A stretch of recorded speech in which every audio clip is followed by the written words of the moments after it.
Go ahead and let everybody in. Yes, everyone's in. Okay, thank you. Okay, so I'd like to call the meeting back to order. We just had an executive session to talk about contract negotiations.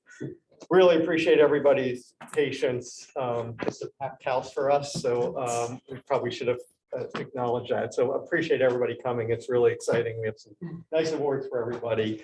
But first, let's get up and everybody pledge allegiance. I pledge allegiance to the flag of the United States of America and to the republic for which it stands, one nation, under God, indivisible, with liberty and justice for all. Okay, our first topic on the agenda is a recognition ceremony for the CAVE student leadership. And I'm going to turn it over to Jeff to get started. And we have middle school and high school. Excellent. Thank you, Mr. Brown. Appreciate it. This is always one of our favorite meetings. We get to recognize students. I'm going to get right to it. I'm going to turn it over to Mr. Bickman, who's going to provide us information on Sure thing. Hi, everyone. Thank you for having us tonight. So I'm going to jump right into it. So for the CAVE Award, our first recipient is Annie Mazzulli. Annie, can you just take a stand up just for a minute so everyone can see?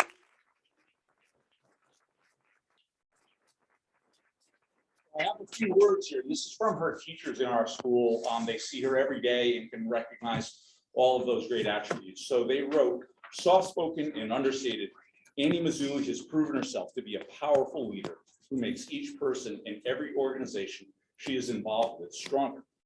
Annie holds herself to the highest ethical and performance standards, and simply put, dedicates herself to excel at everything she takes on. But she doesn't just stop there. Annie shares her aura of excellence with those around her. She's the epitome of a student who makes teaching and learning at East Lyme enjoyable and rewarding.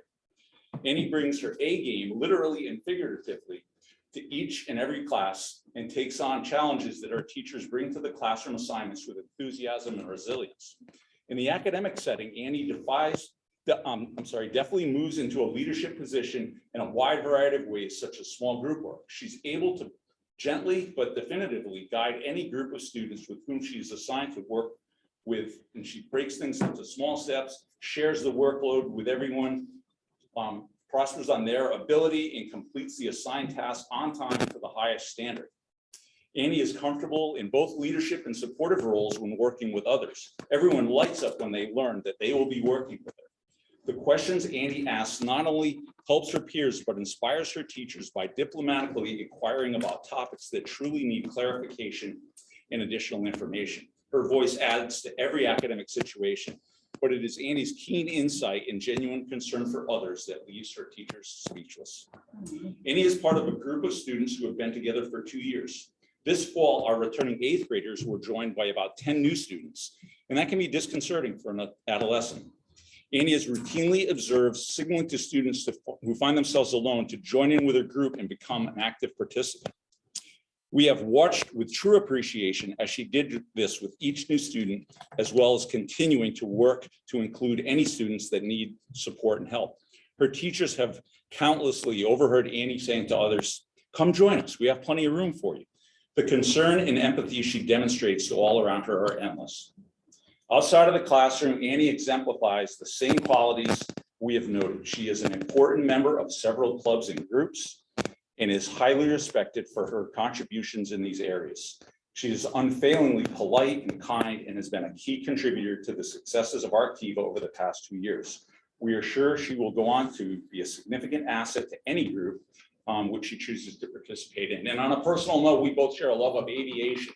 So I hope you pursue that and you will be great at it for sure. Great.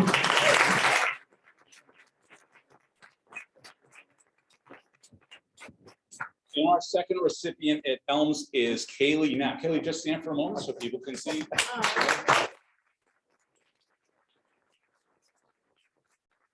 So in class, she is laser focused, taking in as much information as she can. Her hand is regularly up, and she knows participating in class enhances her learning experience. She is aware of the work she must do to prepare for class, what needs to be accomplished in class, and then later for homework. Kaylee is constantly in tune with the feelings of her classmates. Her ability to empathize with them and see how the actions of others impact them drives her kindness and compassion. She always goes out of her way to return a genuinely warm greeting to her peers, even if they're not someone that she might be with on a regular basis. She also anticipates the needs of others and offers help. Her teachers think of her as an assistant in the classroom, frequently addressing or problem solving before they are even seen by anyone else. Kaylee works well and collaborates with students, whether as a partner or in a larger group. Her strong awareness of the feelings of others also impels her to act when she sees someone being treated unfairly or unkindly. She is unafraid to speak up for others or quietly find help for them until an issue is resolved. Students feel like she is in their corner because she is. Kaylee Knapp is a committed volunteer. She is an active participant in East Lyme Regional Theater as an assistant student director and camp counselor. She has done over 50 volunteer hours in the last year for this endeavor. Kaylee has also made giving trees and baked pies for people in need. She also teaches singing lessons to younger students. Kaylee is an instrumental member of the Elms Leaders Club and has volunteered her time to support a number of school and community projects, including Care and Share Food Drive, the Miracle League free throw competition, and the restoration of the school's butterfly and 911 memorial gardens. Kaylee personifies the CABE Award characteristics. So thank you again.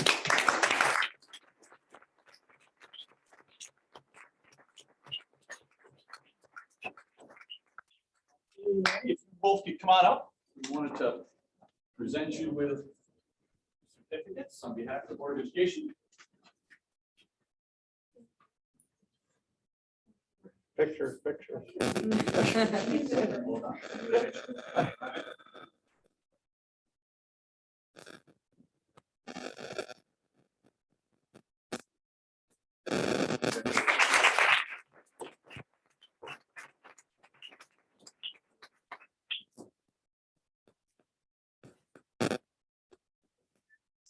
And we're going to turn it over to, we're not going to turn it over to Mrs. Keller. We're on the track. Nope, we have both right here. Right Snuck here. in, yes. He's right off the track, right into the room. So. When do you have to go back? All right, so we'll start with Brendan. Because he's got to go run again. It's my distinct pleasure, and this is from your school counselor. My distinct pleasure to recognize Brendan Fanf for the CABE Student Leadership Award. Brendan is a highly dedicated, engaged, and responsible young man and an asset to our community. His commitment to leadership started as a freshman when he was elected president for the class of 23, and he continues to serve now. Having been elected for the position 3 years in a row, and I think heading for fourth, it is evident that he has gained the respect of his peers. He is responsible for running meetings, communicating goals, and organizing fundraisers. Brendan continues to be a voice for his peers as he serves as one of 2 student representatives for the Board of Education meetings. Additionally, his positive energy and willingness to help others makes him a model student athlete and a natural leader among his cross-country and swim teams. Brendan is an articulate and personable young man who was nominated by teachers and selected for the prestigious Peers Reaching Out Club, which helps new and incoming students acclimate to the school. Brendan's leadership contributions extend well beyond his school commitments, as he is a founding member of his church's youth ministry group. Undoubtedly, Brendan is an exceptional role model and a well-deserving recipient for the CABE Student Leadership Award. And I'll add great junior prom.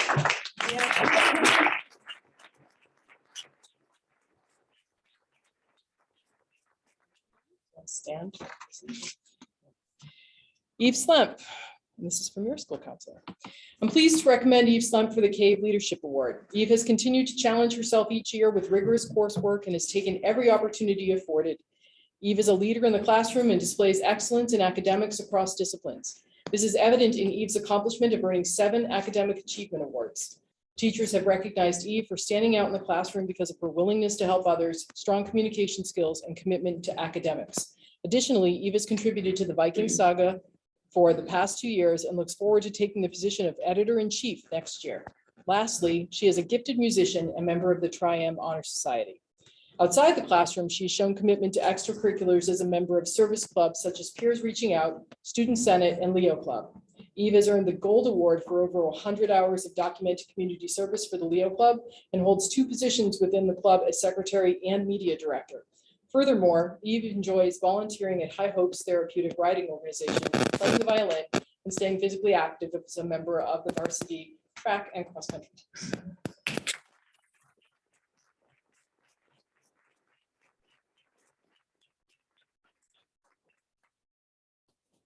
Again, on behalf of the Board of Education, to the need.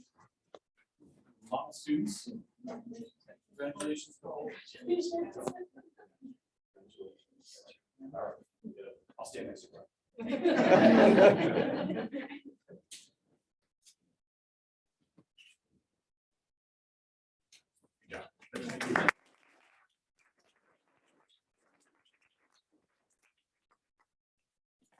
You are welcome to stay for a lengthy meeting, or you can go home.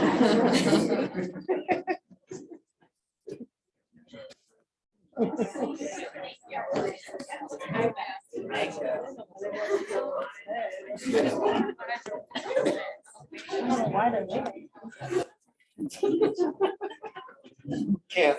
No, that's not fair.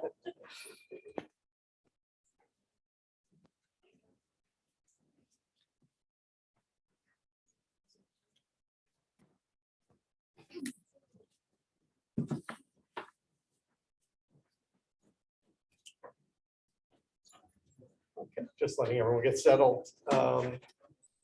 That is great. Always a good night to recognize some great students. So I appreciate that. Next topic on the agenda is public comment. Do we have any public comment? Anyone would like to get up? Okay, hearing none, we'll move on. We have some minutes to approve for the April 11th meeting. I'd like to make a motion to approve the minutes of the April 11th regular board meeting. Second. The changes, comments? Just a couple minor things on this that I think that, you know, we have minutes, we should make sure that we got them accurate and stuff. There are 3 items that, as I read over to them, I just had questions about them.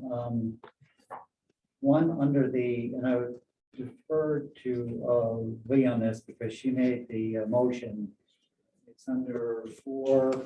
It's recommend approval of minutes of the March 21st board meeting with the stipulations. The notes I had indicated that motion was slightly different than reflected here in the meeting, and if that meets what the motion was that you made, then we can stick with it. If it was different, we should correct it to the amount of the motion that you actually made. How did you have it different? I don't remember the exact motion, given it was like over a month ago. How did you have it different? It dealt with the stipulation that once we approved that charter revision, because we're draft would be removed. And that statement about the draft is not included in that version of the motion that's made. Lee, I mean, are you comfortable with how the motion? I'm comfortable, given that it has with the stipulation that was added in there. But I'm open to pushback if other folks felt that the motion was not as listed. I just don't remember the exact wording of it at this point. To be honest. Okay, Barry, did you have other comments? Under item 10, where we get the to approve the Board of Education members to report the briefings on the progress. It mentions here under the actions that Jane called the question. Technically, the question was not called because for a question to be called in our rules, there has to be a motion to call the question, that has to be seconded, and there has to be a vote by 2/3 of the board to approve the request. remember it happening, James said, basically, she said, we talked about that, we're not going to talk about it, no, let's go. That's different than calling the question. So I think that we could just strike that phrase. We never really called the question. I'm going to push back because I did call the question, and there doesn't need to be a second on the calling of the question. If you look at Robert Rules of Order, when there's a call for the question, it has to be seconded. Then it goes to a vote of the board that says 2/3 of the board has to approve calling of the question. And we didn't do it. So I'm going to tell you that I speak to CABE's legal department for some of our meeting minutes because I don't know how to write them when they're difficult like that. And this is the recommendation from CABE's legal on the minutes. It's been past practice, all of our boards in town as well. If someone will call the question, we move forward. It ends the discussion. I think that's the point of it. To not continue the discussion. It's been had for. It's different saying, calling the question and not continuing the discussion. Calling the question ceases discussion That's what. and forwards the motion, But which the is what thing I I'm gonna did. say, if we're gonna have minutes that reflect where the never really called the question because we didn't follow the procedures, Robert, to the board or how to call a question. I'm not going to argue with you. I called the question, called the discussion, and that is reflected in the minutes. You could say that you asked that question, that the discussion be held, But I you didn't ask technically- that, But you technically did not call the question. but I did. You technically did not. Okay, well, I'm What not, does it take to approve the minutes? it takes a motion to approve the minutes. And the motion? We have a We have a motion, motion. and it was seconded, And but then we now we're have having discussion in case there were changes. No, but you're more than welcome to go back and watch the meeting.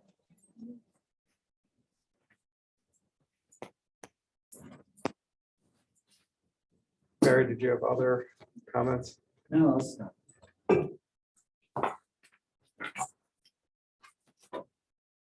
All those in favor of approving the minutes as they are, say aye. Aye. Aye. Opposed? Abstain? Oh, I don't know whether Lisa. Candace is on there. Lisa. Yep, I approve. I just sent it in the chat. Not sure what the best way to Okay. it is, but Raise your hand. Yeah, if you could raise your hand using the Zoom feature, that'd be great. oh, okay. And- Eric, this is Candace. I'm an I. I'm sorry, I'm Okay, driving. nope, all good. Thanks, Candace.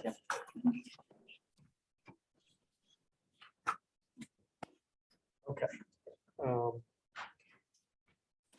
Motion passes, so the minutes are now approved. Next, that closes the approval. Special reports, and we have Ann Santoro for the selectman representative. Okay, sure. We've been busy at Board of Selectmen as usual. In town, budget referendum passed for the 22-23 fiscal year. A very low turnout of voters, barely 600 votes, 370 yes to 28 no. But in any event, the budget did pass, and the mill rate will be adjusted for the year, and that will happen. It will be set tomorrow evening by Board of Finance.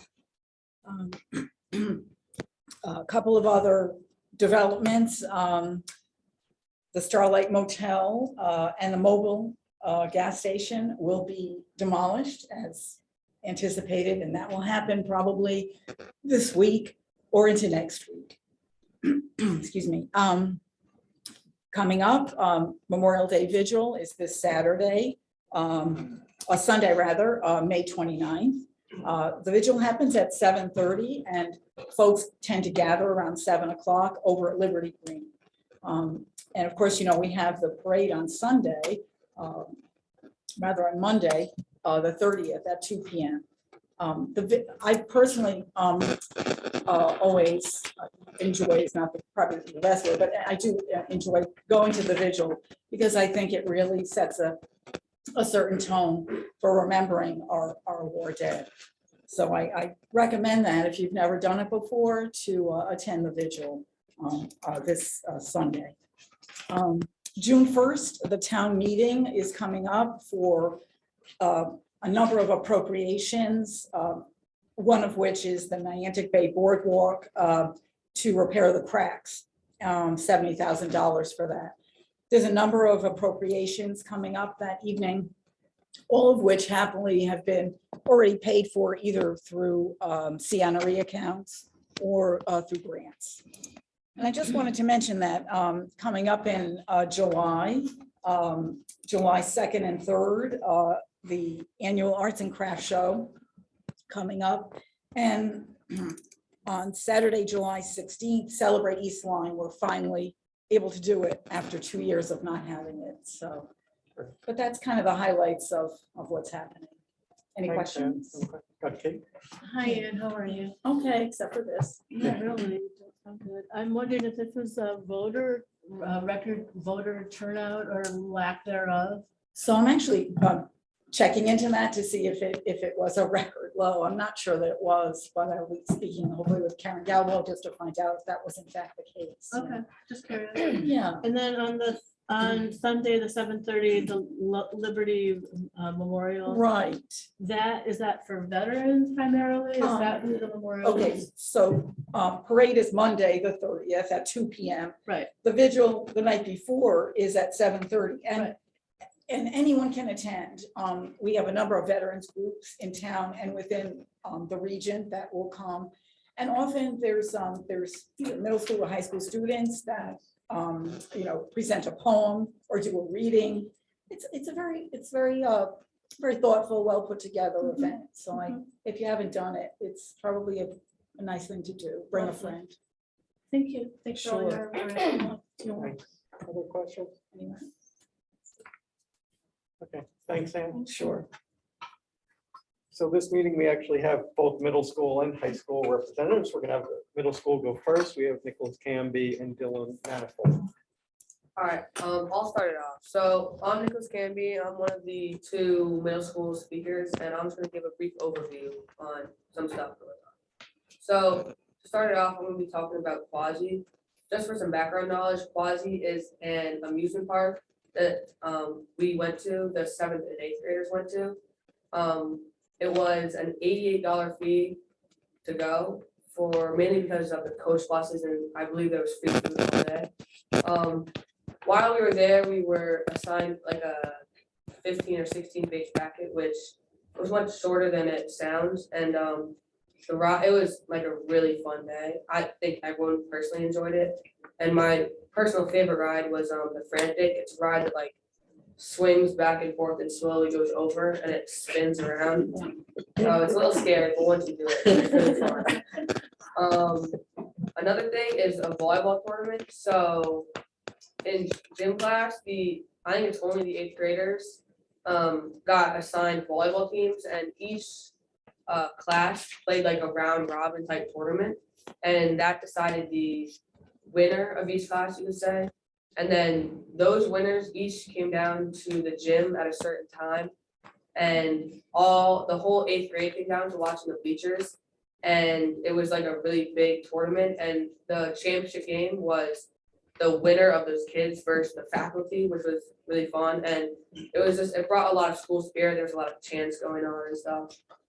And then another thing is on June 13th, there will be a breakfast like thing. And so there'll be breakfast, the yearbook will be there to take photos. There will be an ice cream truck, and it'll just be like overall a really fun day to hang out with some friends.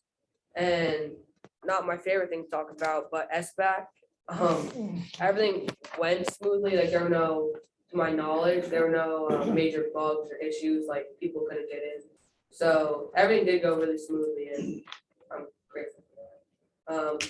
And then the transition to high school, from friends and siblings to my knowledge, I am very excited for high school. They've all had positive. I've never really heard any big negative comments on high school. And they've all said they've enjoyed it much more than middle school, like the freedom and the sports and everything. So I'm really excited for that. And then my final thing is fun day. So the 5th, 6th, and 7th graders on like in June, mid-June, we'll have a fun day, which is an all-day thing where there'll be just a lot of fun activities, and it's been going on for a while, except the past 2 years, I believe, it hasn't been run because of COVID, but now it will be going on, which is very fun. And while that is going on, Holiday Hill will be happening, which still. Good evening, I'm Dylan. So, yeah, like Nick said, all the 8th graders, well, the 5th, 6th, and 7th graders are having fun. They're gonna go to Holiday Hill. I think it's on June 7th. And we're all gonna take buses up there. It's supposed to be a really fun day. Everyone's really excited about it. The middle school recently dedicated a memorial bench in honor of Dave Costa, who was a counselor at Eastside Middle School for 39 years. He unfortunately passed away last year. And Mr. Costa's wife and granddaughter came to the dedication along with superintendent, assistant superintendent, and Ellen staff. Furthermore, some 8th grade students recently participated in a one-day conference for females, aimed to expose students to female role models in STEM. The name of this conference was Multiply Your Options, which shows young women career possibilities at a young age. On May 13th, 4th grade students from Flanders, Philippines, and Niantic Center School came to the middle school, and they participated in team building activities. They had lunch and recess and received a tour of the building from the middle school's service personnel. On May 17th, Elm's counselors hosted grade 4 parents for what to expect in the middle school, years, where parents got an overview of the transition from elementary to middle school. Finally, class night for 8th grade students is on Tuesday, June 14th at 6 o'clock at the high school. We're all really excited about having our graduation at the high school and seeing where we'll be next year. Super excited. Question? I'm curious, Nick, for the $88 Yep. for somebody who maybe has financial restrictions, how is that compensated for? I believe my science teacher was telling me that they like saved some money from other fundraisers they had, so they could actually pay for the kids who couldn't like afford it. Right, so everybody got to go. Yeah. Good, okay, thank you. Mhm. Nice report, guys. Thank you. Eric? Good question, Nick. How's your knee doing? Oh, that's my brother. Oh, your brother. Yeah, he's doing well. He's about to start a base. This is bad in the lineup this year. Yeah. Question. I just, Dylan, you mentioned the STEM conference. Can you just talk for, maybe just give another sentence or two about that? Yeah, And so- how, who got invited or how you got it? Yeah. So it was just girls in 8th grade, and anyone could sign up. I think there was like a limited amount of people who could do it, but anyone could sign up. And then they just went to the library for the day. I think it used to be in person in the past. And they just went to the library for a day, did like a bunch of activities, all like women in STEM. And it was supposed to be a really fun conference. Everyone said they enjoyed it. That's great. That's great. Do we do anything like that at the high school? Yeah, do you know, for STEM, like a STEM conference for women? We have a encourage- women in STEM club. Yeah. Sometimes they Okay. hold like advisor talks or something like that for one, but Okay. me and as I've been member of it. Okay. Yeah, I haven't heard much. Great, thanks. Nice job. We'll move on to the high school. We have Manat and Sachi. Okay, so good evening. I just have a few things. The first is that all juniors took the NGSS test on the 19th, and awards night for the underclassmen was May 17th. Senate and officer elections are going to be conducted throughout this week. And junior prom was this Saturday. We had about a total of 230 people attend at Water's Edge from 7 to 10, and overall it was really fun. And the Student Expo is actually happening right now, 23rd in the Commons. And lastly, I wanted to say thank you so much for a wonderful year as a representative. I've learned so much working with all of you, and I look forward to coming back next year. Okay, so as for Steve, starting to come into sight. But we have a couple of things to get through before then. Big thing is senior prom is next weekend at Glastonbury Country Club. The awards night is on June 2nd, along with the senior dinner dance at Fort Starboard on June 9th. it's been like 2 years, right? 2 or 3 years since 2019. Yeah, I remember seeing Instagram pictures and it seems like so long ago. So I'm very excited to be a part of that this year. Finals is starting June 8th. The choir orchestra concert is on 7, or it's at 7 on the 26th. NHS inductions are on June 6th. Unfortunately, the High School Musical was postponed due to some COVID concerns, but it's now going to be running on June 3rd and 4th at 7 p.m. And a quick congrats to the High School Drama Club for being nominated for 17 awards for the Halo. Wow. It's pretty impressive. And I also wanted to say how great of an experience this has been, and an honor to be here at the meetings with you guys. So, thank you. Sachi, we want to really appreciate, so today's Sachi's last Board of Ed meeting. She's done this for 2 years, and we really appreciate, first of all, we've had, we reflect back over my time just thinking when I was brother Samit. He was the first one that I was with when I came to middle school for those meetings. So. And we had Grace and Conrad and many others, and it's all, it's great, the insights that you provide to us. And Sachi, you did it with Grace during a really tough time period where we really were looking for insights. And we had interesting discussions, tough discussions about vaping. We had discussions about, obviously, about COVID and masks and all that other stuff, and the insights and everything that you provided. All benefited from, appreciate. And we also know that you were going to do great at the University of South Carolina, and whatever you choose to do in the future. And we did. Thank you. Thank you.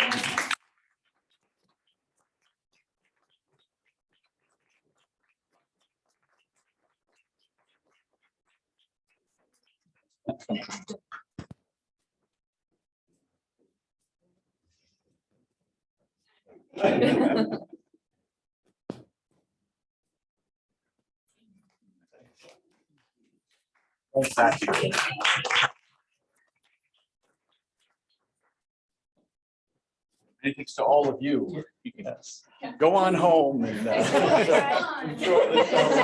Thank you. I promise you don't have to walk in single file line. Thank you guys. Thank you so much. Bye.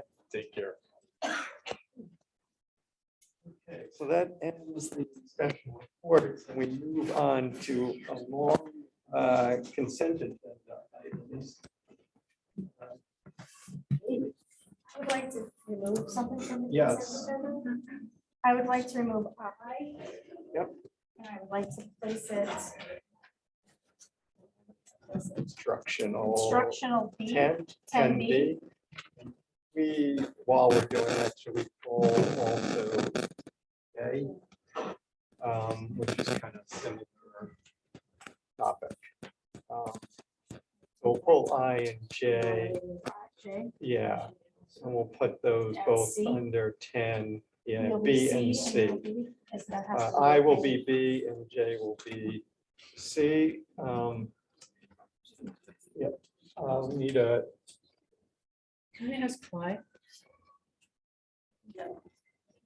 that comes when we have this, so it's, you can't have a discussion about consent item, either approve or you pull it. Okay, And so we just have to agree to adjust the agenda I get it. to do it, and then we discuss it when we get to those I items. understand. Any others that before that we may want to pull? Okay. We need a. Approval. So moved to have a consent agenda, as adjusted with the removal of I and J, if I'm not mistaken. Thanks. I'll second it. All those in favor? Justin, aye. Any opposed? Lisa approved. Candace? If she's on her phone, it's harder on her phone. to just have a- I approve. Okay, I'm thank just- I'm you. driving. Okay, and okay, so now have to be adjusted. And then this Someone making a motion to approve agenda items A through H.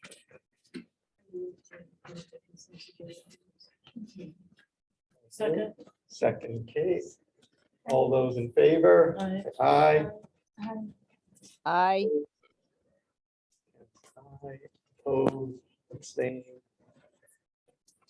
Let's get Elisa. Did she approve? Elisa, okay, perfect, thank you.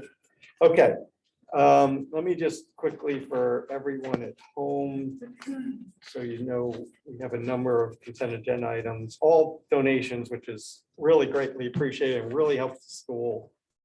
First one is a donation by Tyler Berry in the amount of $3,200. And that is, Tyler was a former Eastline High School student, and he's donating $3,200 to set up a football memorial fund to honor his former teammates who have passed away and provide education and support for current football players. That was, so thank you, Tyler. The next one is a donation. The Eastline Rowing Association would like to donate a boat valued at $31,500 to the town of East Lyme / East Lyme High School crew team. This will replace the 2008 Vespali EMA that has been retired. So I got it. Vespali. Thank you. So thank you to the East Lyme Rowing Association. They donated a lot over the years. They do a lot of fundraising and it really helps our group team. Appreciate that. The next donation is the town of East Lyme would like to donate $2,120 to the East Lyme High School girls lacrosse team. These funds were raised by Phil Schneider, the coach, and the girls lacrosse team through a preseason camp for East Lyme Parks and Rec, and will be used to purchase team socks and team shirts to offset the cost of lax apparel. Thanks, Phil and the team. They do a great job each year of doing that, especially for our youth lacrosse players. Next is a donation. The Niantic Lions Charities is donating $800 to the Shoreline Leos Club. This money will be used by the Shoreline Leos Club to donate to selected charities. So thank you to the Niantic Lions Club. Next, we have so Allison Vitale Interiors would like to is donating fabric to the Family Consumer Science Department at East Lyme High School in the value of $2,200. So that is great, and I'm sure Family Consumer Science greatly appreciates that. And then we have a donation from the Cary Hill Auxiliary VFW 5849, donating $500 to the Bikes for Vets Field of Honor to honor veterans with flags, which is very nice. And there's a second donation from the same organization, the Cary Hill VFW 5849. Donating $500 to the Bikes for Vets Field of Honor. The money will be used to place flags in the Field of Honor at East Lyme High School. So really appreciate both of those donations. And then the last of many very generous donations, we have that the Lyme Shores Racket Club is donating fitness equipment to the fitness center at East Lyme High School. The value is $10,000, and it will and should really revamp the whole fitness center. So it's a amazing donation, and it's something that we've been trying to do something to upgrade the fitness center, and this is going to really help us significantly. So this is Another great donation, appreciated from Lime Shores doing that. And then the two consent agenda items that were pulled and moved to 10, I think 10 to instructional, was they're both out of country field trips. The first is a field trip to England, France, Belgium, and Germany, a proposed East Lyme High School trip. And then the second is an East Lyme High School trip to Italy and Germany the following year. So one is for this year, this summer, and the second is for the following year. Okay, so thank you, everybody, for those donations. It really does help our community. Appreciate the community and coming and partnering with us and helping us out. Okay, we're now on to discussion action items for personnel. So the first topic is the proposed East Lyme Public School certified staff supplemental / stipend positions contract for 7/1/22 to 6/30. It's getting harder and harder, 25. That's in order, Jeff. Sure.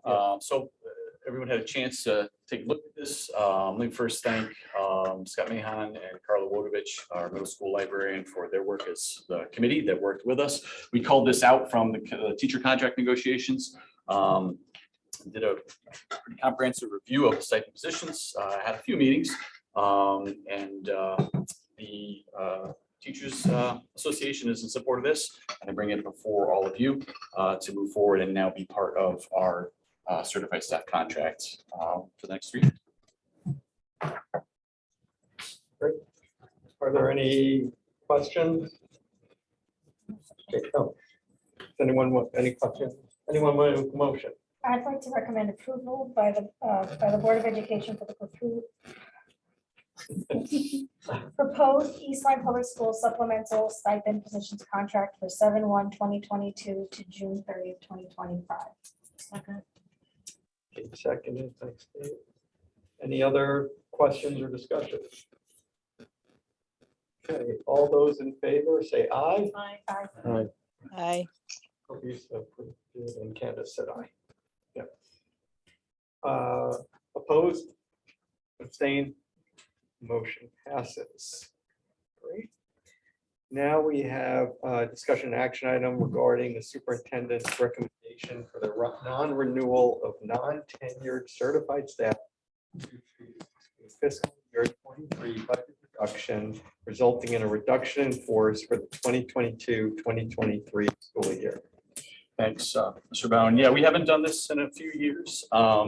This year, given budget constraints, the need to bring forth, and legally by law, we need to make sure these individuals are aware of a non-renewal process, not for performance, but for budgetary reductions.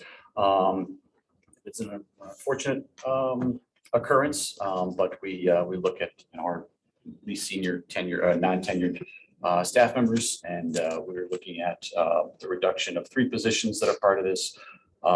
History at the high school, math at the middle school, and music at the middle school as well. We always hope that we don't hope, but sometimes people will move to another state or get another job, or a spouse leaves. It opens up a position. We always want to keep bodies here. It's just the positions themselves. So this process avoids us having to bring each individual forward for a hearing.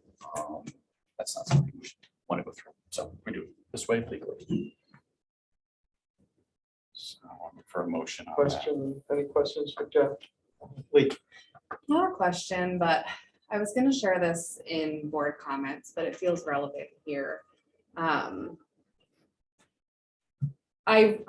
totally understand like the context behind this discussion and action item, and there is like a national teacher shortage right now. Like a lot of recent surveys and studies have suggested that 50% of teachers nationally are considering leaving the profession. Not to mention, like, enrollment in teaching programs is plummeting. And so while I understand that we are not feeling this acutely in district now, this just feels really hard, because if I'm looking down the road, I I worry about, especially like even hearing like a math teacher at the middle school, that is a very hard to staff area. I wanted to make a board comment later around us being really proactive about ensuring that our educators are engaged and that we are being really proactive in, which I know we all value and care deeply about, but very proactive in engaging and retaining our teaching staff and attracting new folks to the profession. And so it's something I think we need to keep our eye on, because I do think it is going to become a very, very like tough topic that we're going to be navigating a few years now, which makes this, I understand, but it makes it feel, it's just, I'm worried about where we're going to be a few years down the road. And I understand that this is removed from that, but It's well said, Lee. You're right. This is that, the enrollment bubble. I'm going to be a few agenda items down. I'm going to be talking about my concerns at the elementary level, where we need to add, I think, 2 teachers back in 2 different schools. So it's tough. It ebbs and flows, and I just say you never want to see someone not have a job, something good as well that we've hired, that we put our trust and faith in. But it's part of the process, unfortunately. But, these concerns are that, if anything they do in the budget, very, very last item we should cut is, teaching positions, instructional positions. I don't have full, access to all the items in the budget, but I do have the sense that there's still instructional items that are in our budget that we did not cut. And I'm reluctant to approve the cutting of instructional positions relative to me listed and many others. When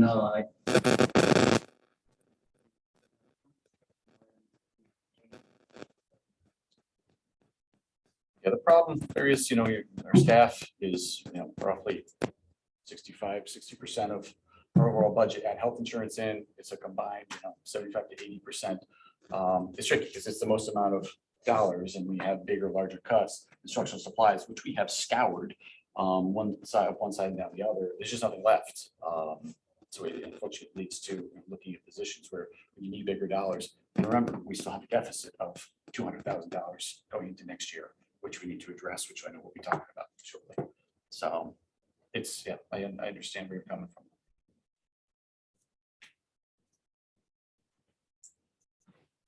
Thoughts, questions? Anyone want to make a? I do have. So we notified the teachers whenever, soon. Well, they've already been notified. Oh, I have to okay. by law by May 1st. That's what I So they're- thought. yeah, they're Okay. already notified. And so then they have the right to travel or transfer, to look and to search. But I'm just wondering if the idea might be that they would be able to be repositioned somehow within district. Is You that- never know, exactly. That's where right. something could come open, and we would want to keep them, obviously. So if there's some way to retain them, absolutely. We would try Right. right down to the last minute. Right, right. Sort of thing. It's just such a sad, I mean. I agree. You can not- tell from the board that we're just really crushed by I this. haven't but- done it for years, and I try to avoid it No, I every know. single year, and it's, yeah. Okay. It's a challenge. Nobody wants to make this motion. No. I'll do it. I don't like it, but I'll do it. I hate making this motion. I would like to recommend, I would not like to recommend, but I'm going to recommend the Board of Education to move that the contract of employment for 3 least senior non-tenured certified staff members not be renewed for the following year upon its expiration at the end of the 2021-2022 school year due to fiscal year 2022-2023 budget reductions. Okay, all those, any further discussion? Okay, all those in favor of the motion, say aye. Aye.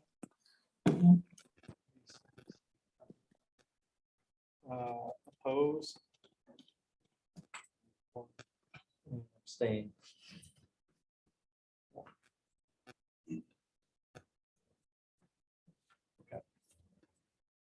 Okay, motion passes. Moving on to finance, facilities, and community discussion action items. So first item is discussing about a combined heat and power proposal for East Line Middle School. This was brought to FFO. I don't know, a few weeks ago or something like that, and I'll turn it over to Jeff and to Chris to.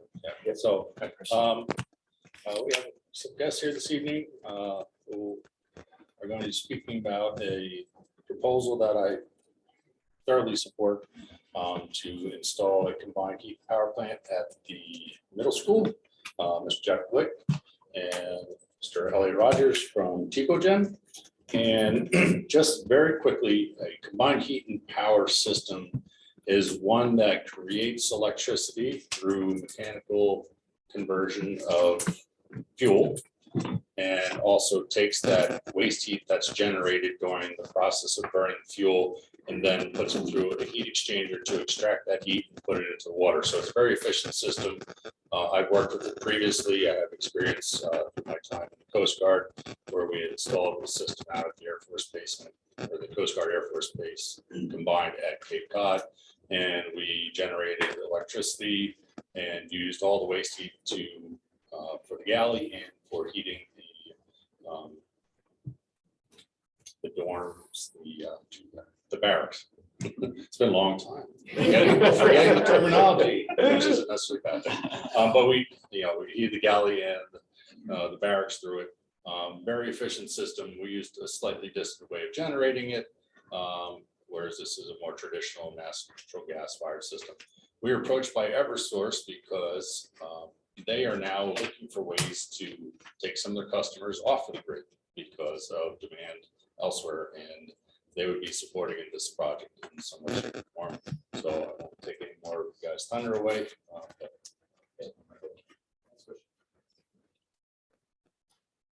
So my name is Jeff Glick from TecoGen. We're based in Massachusetts. I have some slides. Hopefully have up in a second. What I want to do is thank you guys for letting me at least talk about it. I'm going to talk about the technology, about some of the offers. I know the school board, just by listening to the meeting just now, doesn't have any money, doesn't want to invest in it. So there's options of no cash out of your hand, a third party owning it, third party taking the tax credits, and allowing the school to simply benefit from the economics. So just to give you a quick background, I'll just yell next every time, so next slide. That's just a quick map of the United States showing where we have our 3,000 units. Yeah, you might want to sit over here to look at it. Dispersed around the country where we install these units. We're based in Waltham, Massachusetts. We've been building these since 1983. And where the population of units are, it's significant to note that it's where electric rates are the highest. So it's in the Northeast and the West Coast, sprinkling around other areas of the country where electric rates are highest. And I'll go into what the technology is. Those are some of the products we build. The one I'm talking about that we're going to be discussing for East Line Middle School will be the one on the top left with the red enclosure, the red box in the front. The top two at the top are both CHP or combined heat and power units, where you burn natural gas, you convert it, as Christian mentioned, into both electricity and hot water. And you wonder, why would you do that in today's environment? Well, rather than buying electricity from Eversource at 33% or 32% efficient, we're going to be able to produce the electricity and the hot water at around a 90% efficient rate. And not only is it smart for the pocketbook, for your wallet, but you'll see them in a few slides. Environmentally, it's very it's a smart move. Reduced greenhouse gases compared to what the utility is producing, and reduced NOx, NOx, and CO, which are being out by the utility central power plants. Next. So basically what you have there is a natural gas engine. It's a small engine. There's an input. Elliot, can you point out the gas in? There's gas, natural gas fed into the engine, and then there's hot water out, and then there's three-phase power out. So by collecting recovering the hot water from the engine jacket, from the exhaust, that's going to be about 50% efficient. Collecting the electric generation, which is another 30 to 40% efficient, you get a combined 90% efficient system. So that's another graphic showing it. You've got 100% gas coming in, 32% of the input gas comes out as electricity, close to 60% comes out as hot water. So combined, you have about 90% efficient. And that's where the economics are going to come from. And a little later, I'm going to show you some economic models. One being the no cash down that I don't offer, but there are companies out there. This is more of an educational discussion. There are people out there that would be able to offer this. So traditional electric CHP is what we're talking about. And it's hard to read, but there we take in low pressure natural gas. They come in either 60 kilowatts or 75 kilowatt systems. And what we do is we size it for the hot water needs at the middle school so that none of the hot water is wasted. During the winter months, you'll be offsetting your boilers, the existing boilers that are producing hot water to heat the building. You'll be producing hot water for domestic hot water purposes. In the summer months, it won't run as much, but we will never be rejecting the thermal. You'll only run it when you have a need for hot water. The units are low noise, less than 70 dBA, which is a measure of sound, low pressure gas. They're approved, nationally recognized testing agencies like ETL, UL approve these units. And this unit will not produce backup power. So when the utility goes down, it will shut off. You've got existing backup generators at the middle school. We talked about emissions. The bar at the right shows the NOx, the NOx, and CO that are mandated by the federal government, the EPA.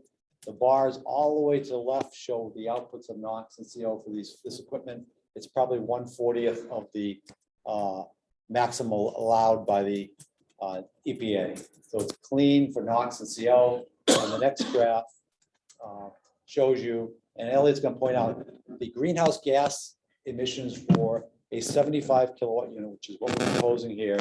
If it was your current greenhouse gases, can you point out that bar, Elliot, the one on the left? That's what you're putting out today from your electric grid and from the boilers at the facility. The one and that's assuming you're buying your power from the national grid and you're producing hot water for the middle school site by burning natural gas. The center bar, which has a lot more greenhouse gases, that's buying your electricity from national grid. And the gray bar on top of that is if you produced your hot water using electric boilers. There's a big movement now to electrification, electrify the schools. That's your actual greenhouse emissions would actually go up. The bar all. Use it as an example. Yes. So this is more accurate. What is now right now currently. Now, the one all the way to the right are the greenhouse gas emissions if you were to put in a combined heat and power unit. And it's something in the order of 30 or 40% less than what you are emitting today. Or when I say you're emitting today is what the electric power that you're buying from national grid is outputting and what your gas boilers are. Any questions on that? It's oftentimes people have a misconception that combined heat and power is you're going to be putting out more greenhouse gases, more NOx, more CO, and in fact, it's considerably less. So there's a greenhouse savings. This is why the federal government, the Biden administration is supporting combined heat and power. They're offering investment tax credits. If you were a tax-paying entity, if the school was, and you put this in, you could get a tax, 10% tax write-off on the equipment. Since you aren't, the way to go is with this third-party finance company that can offer. So this is an analysis that Elliot and I put together the last couple of days based on your existing electric bills and your gas bills. It's going to be impossible to reach this distance, but I'll give you a recap. So next slide.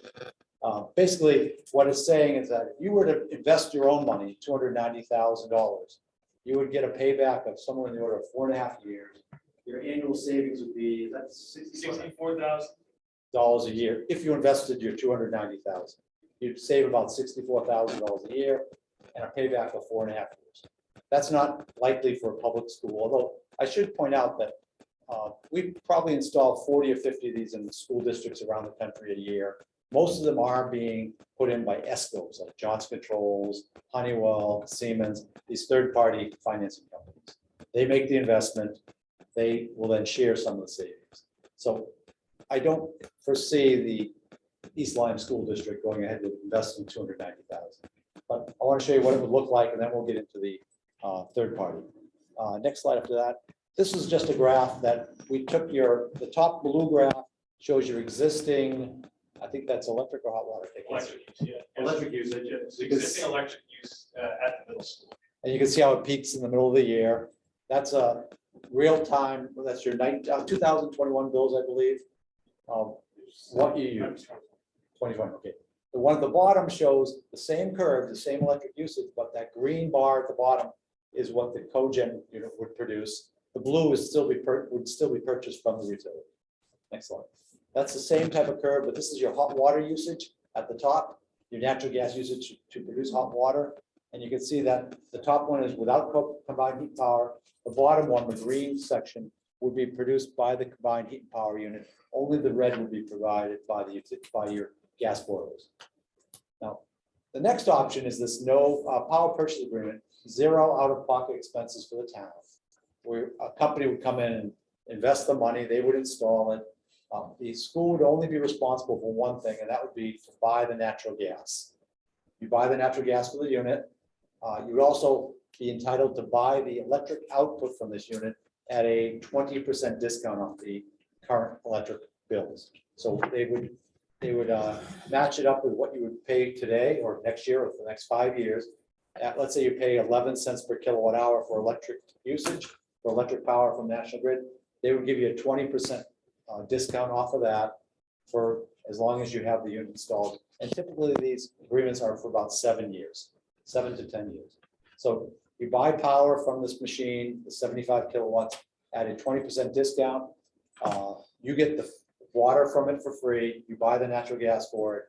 Maintenance is included in the program. And annual savings based on today's electric bills, or I should say, based on 2020 electric bills, would be about $12,000 a year after you have it installed and it's operating. Now, the next slide, this is what happens if the electric rate goes up from 11 to 13, where we expect that to be happening this year because natural gas prices are going up, electric rates will go up as a result. And this shows a savings of about $27,000 a year should the electric rate go from 11 to 13 cents per kilowatt hour. And I should mention that these slides, I'll give them to Christian, or I'll leave it on the thumb drive I gave you. Keep that thumb drive that has this presentation. So if anybody wants to look at it, the numbers are on there. I know it's difficult to see from this distance, but $27,000 a year. Now, the gentleman who helped me with this proposal is a company called Titan Gen. They're up in, I think they're in the Hartford area. They're a member of this Connecticut Conference of Municipalities, CCM. I believe you buy your utilities from them.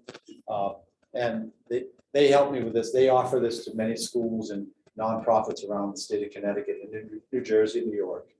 And they would be somebody I would recommend who could provide this service to you. So I'm not sure if anybody's ever heard of Titan Energy. Have you heard of that? They wanted me to mention CCM because they're a member of that. Thank you. Thanks. So a couple of examples of installations. These are a little bigger than your school. That's a school in Albany, New York with 100 kilowatt units. A large school, they put that one in last year. Next. And service, I just want to show you a couple slides about service.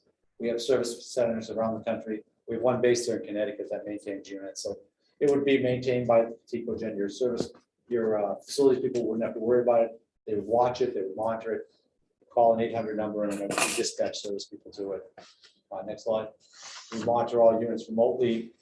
We have GPS in all our vehicles. You can see that map on the bottom shows some of the thousands of units we have located here in the Northeast. Next slide. I'm not going to read that right here. That's about service. And that's the last slide with my name and Elliot's. So having said that, are there questions from the board or any of the people in attendance? Yes. Okay, go ahead. So you would be the company that would get the rebate? These, not Or Ticogen, you want- we're the manufacturer, we manufacture these. It would be a company such as Titan Energy, or because they are a tax paying entity, they have a tax liability, so they can take the tax credit. So we would buy them from you and that company would loan you the money for us Or, No, not really. The way it works is they invest their money, putting in the system. Where they make the money is, remember, it's going from a 30% efficient to a 90% efficient piece of equipment. They're giving you a portion of that efficiency improvement, the savings from that. They're taking the rest to pay off the investment. And then they are also, because they pay taxes, they're able to take that 10% investment tax credit. That allows them to have extra money to give it to you. and then we're turning around and we're buying the power from them. Yes, at a discount from what you would pay today.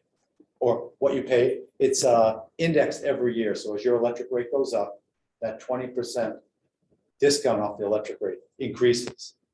And I don't have a crystal ball, but I can tell you for certainty, electric rates are not going down in the next 20 to 30 years. Gas rates are fluctuating. There's no certainty that it will go up or down. It's probably going to level off soon, but electric rates will go up as more and more renewables are fed into the grid. Is on one direction, electric rates are going higher. So as the electric rates go out higher, that 20% discount is actually going to get higher more and more. So what kind of rebate are they looking at getting? They will get what's called an ITC. It's on the federal tax code, it's investment tax credit. They'll get 10% of the installed cost. So they'll get, if it's $290,000, they'll get $29,000 the first year. And then they'll also get accelerated depreciation of the investment. So if we were the ones to buy this and not you go through another company, would we be looking at the same rebate? You would not get it because you don't pay taxes. You have to be so it's the same thing when a church buys it, or YMCA or Jewish Community Center or any nonprofit. They can't take the tax. They cannot take the tax credit. They have to go to a third-party finance company who can take it. It's But you would directly see the benefit. full width of the savings. So then my next question, is there an interest rate on having another company take that tax credit?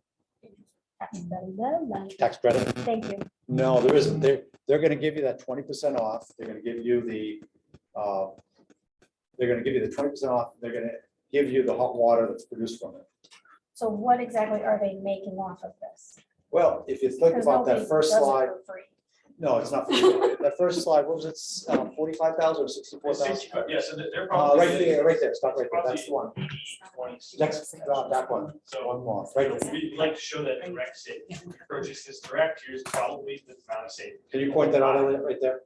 Yeah, so if here's the whole pie, at this point, it's about $64,000. So they would effectively, get a good chunk of that. And about 12 to 22, maybe, depends on how, if you want to bring those up and how much it goes up. That slice of that pie would change. It's a real good question. Oftentimes, when I go to for-profit organizations and say, you have two choices, you can buy it outright, take out a loan at your local bank and 290,000, put it in, you could save $64,000 a year. Or you can let somebody else invest their money. They're going to take a lion's share of the profits of the savings and give you 12. So I guess I'm trying to figure out what's our incentive. Your incentive is minimum 12,000.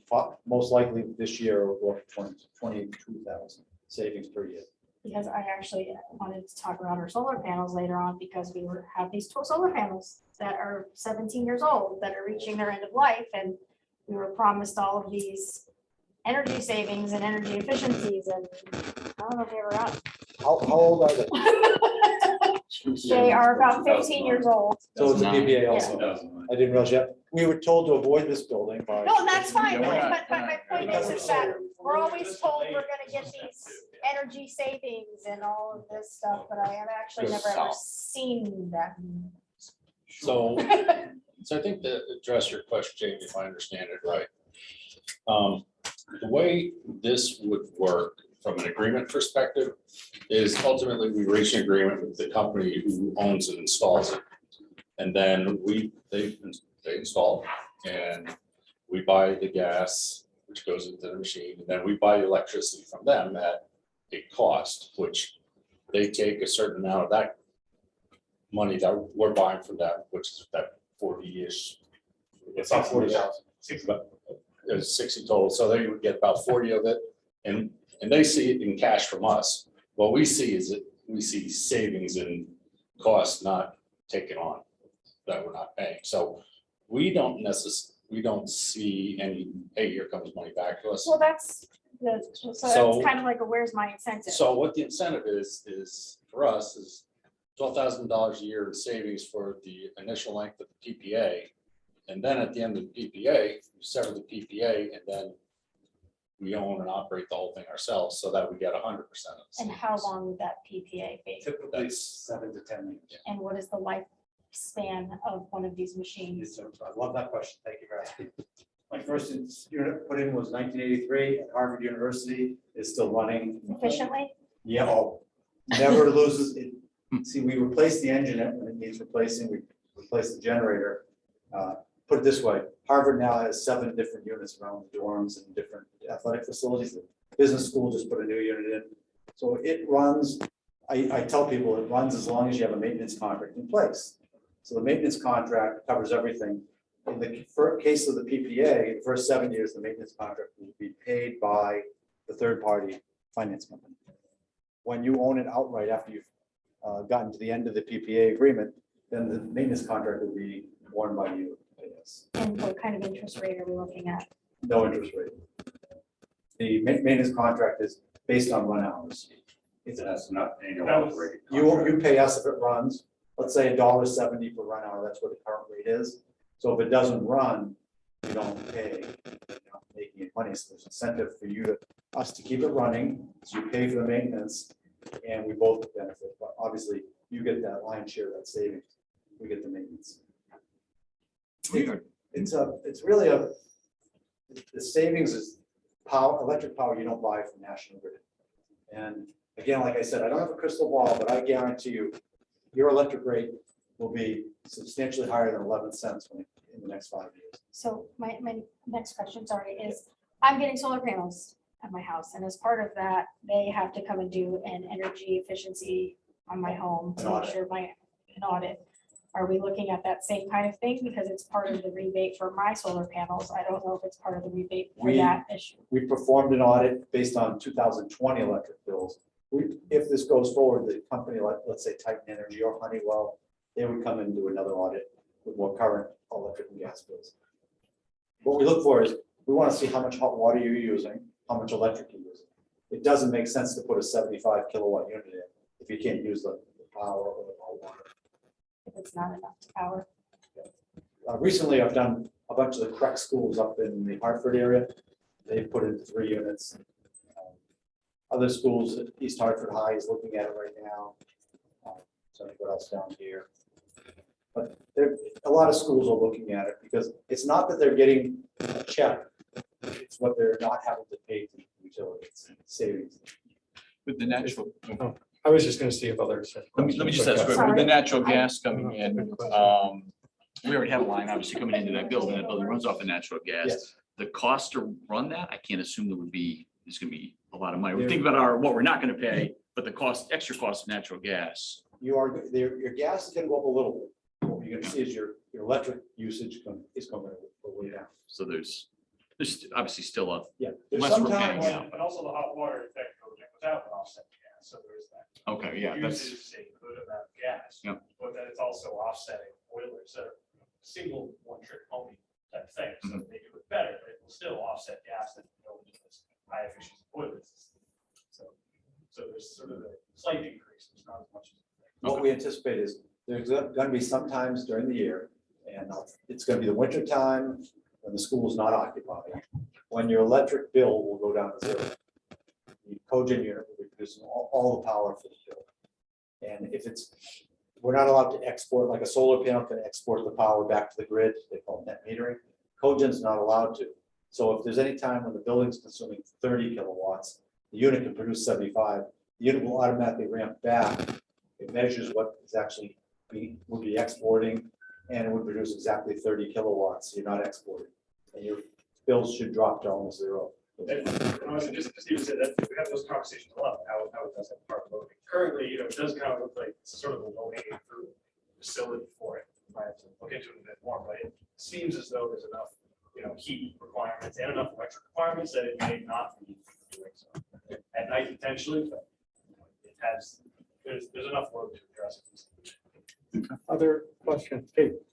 I'm assuming you guys did a walkthrough of the building or somebody No, did, or? so far what we've been doing is Christian's been able to get us the electric bills, and gas bills for a full year. And based on that, interviewing him about what the boilers, what the heating system looks like, we are pretty confident about our assumptions here. So what I'm wondering is, we have an elementary school that's adjacent to the middle school, and I'm wondering if we could do a system that would incorporate both of the facilities. That is a question we were asked often. The issue is the elementary school, I'm sure, has an electric meter of its own. And it's illegal for us, we can't feed an existing electric meter. So we can't generate power in the middle school, send the power to the elementary school. And the utilities won't allow you to do that. But what we could do, and I'm not sure the distance, we could send hot water to the middle school, but that's a matter of economic, whether to trench the pipes underground to the elementary school. As a distance. Usually elementary schools on their own can't support a cogen unit because they have lower occupancy. They're generally smaller. And if that is that the case here? Yes. Yeah. So it's just on the small side. You evaluated it, right? Yeah, so it really couldn't support the unit on its own. And currently, the Beers Middle School has, really good fit for one unit. So there's probably not gonna be enough heat left over to send there and use. And so it might not make sense to even have that piping in place. All right, thank you. You guys did look at Yes. what the next size up should be. Yeah. Really did not meet. Right, well, there is, you could potentially go away, there's a one larger size system up and could potentially be a 50 middle school. It would, it's a more expensive install there. And that would be more of a part load to be operating, not necessarily at 100%, but it does have the capability for backup power. But that there's generators in this, so they not be for that. And that was my next question. Is there a way to store the energy in the case of an outage or for generators to be powered off of that if need be? Not with the current size unit that we're looking at, I think it's a better fit. So there are battery options for some things, but it would increase the cost on it and probably extend out the term. Might be something this PPA company could consider. I don't think we thought about that. We're just to reiterate, we're a manufacturer or engineers, and we sell these to energy companies. And what we would do is we would bring somebody in like a Honeywell, like this Titan Energy, who's very familiar with setting up these systems with nonprofits, with municipals, and they would do the audit. And they could come up with some more. They would provide you with a contract that would show the savings. Thank you. But also, I was gonna say, there may be no need to store energy if it's offsetting incoming energy constantly. I think there's something 250, 350 kilowatts of energy. This is a 75 kilowatt unit. So even with this running flat out, we'll probably still need electricity there being purchased by the facilities. Right. And this is also the location that we use in the case of Red Cross Yeah, it's a shelter. shelter. So in that event, then it would be used under dire That's circumstances. probably why the backup generator. Right. Yeah. Thank you. Okay, appreciate it. I just wanted to understand, so the way that it's offsetting. So at the middle school now, we have gas powered heating system for hot water and for hot water and for hot water for heating the building. Correct? So this gets plumbed into our current system, and is it a preheat to the other system that is still going to be running, or is it a this system shuts down and this other system takes That over? is exactly how it works. This will be in parallel with the existing system. This system will be the first on. But where the hope is to have this relegate the existing boilers to backup. If our cogen unit for any reason goes down or can't keep up on a very cold day, then the boilers come on to work with it. So they work in tandem. So theoretically, it could be running all of the heat for the facility. Exactly, and that there's In the summer. there's a second benefit. The second benefit is if that were the case, if we have sized it properly and you can shut your existing boilers off, you put off maintenance on those units, you extend their life because they're not running as hard. Well, that's what I was getting at. So where, you know, how does that impact our current units? Are we, you know, is it healthy for them to run, you know, partially on and on? Or is it, you know, is it saving us on maintenance on those? That's interesting. And how that, once the system gets installed, we now have additional infrastructure that needs to be maintained. That's not part of our existing But that's additional covered by- pipes and But that's covered and by so- the pumps installing and so contractor. forth, right? Yeah, but that's covered by the installing contractor, and we cover the cogen unit itself. So there's no additional tasks that the facilities people have to take care of. It's monitored through the internet at all times.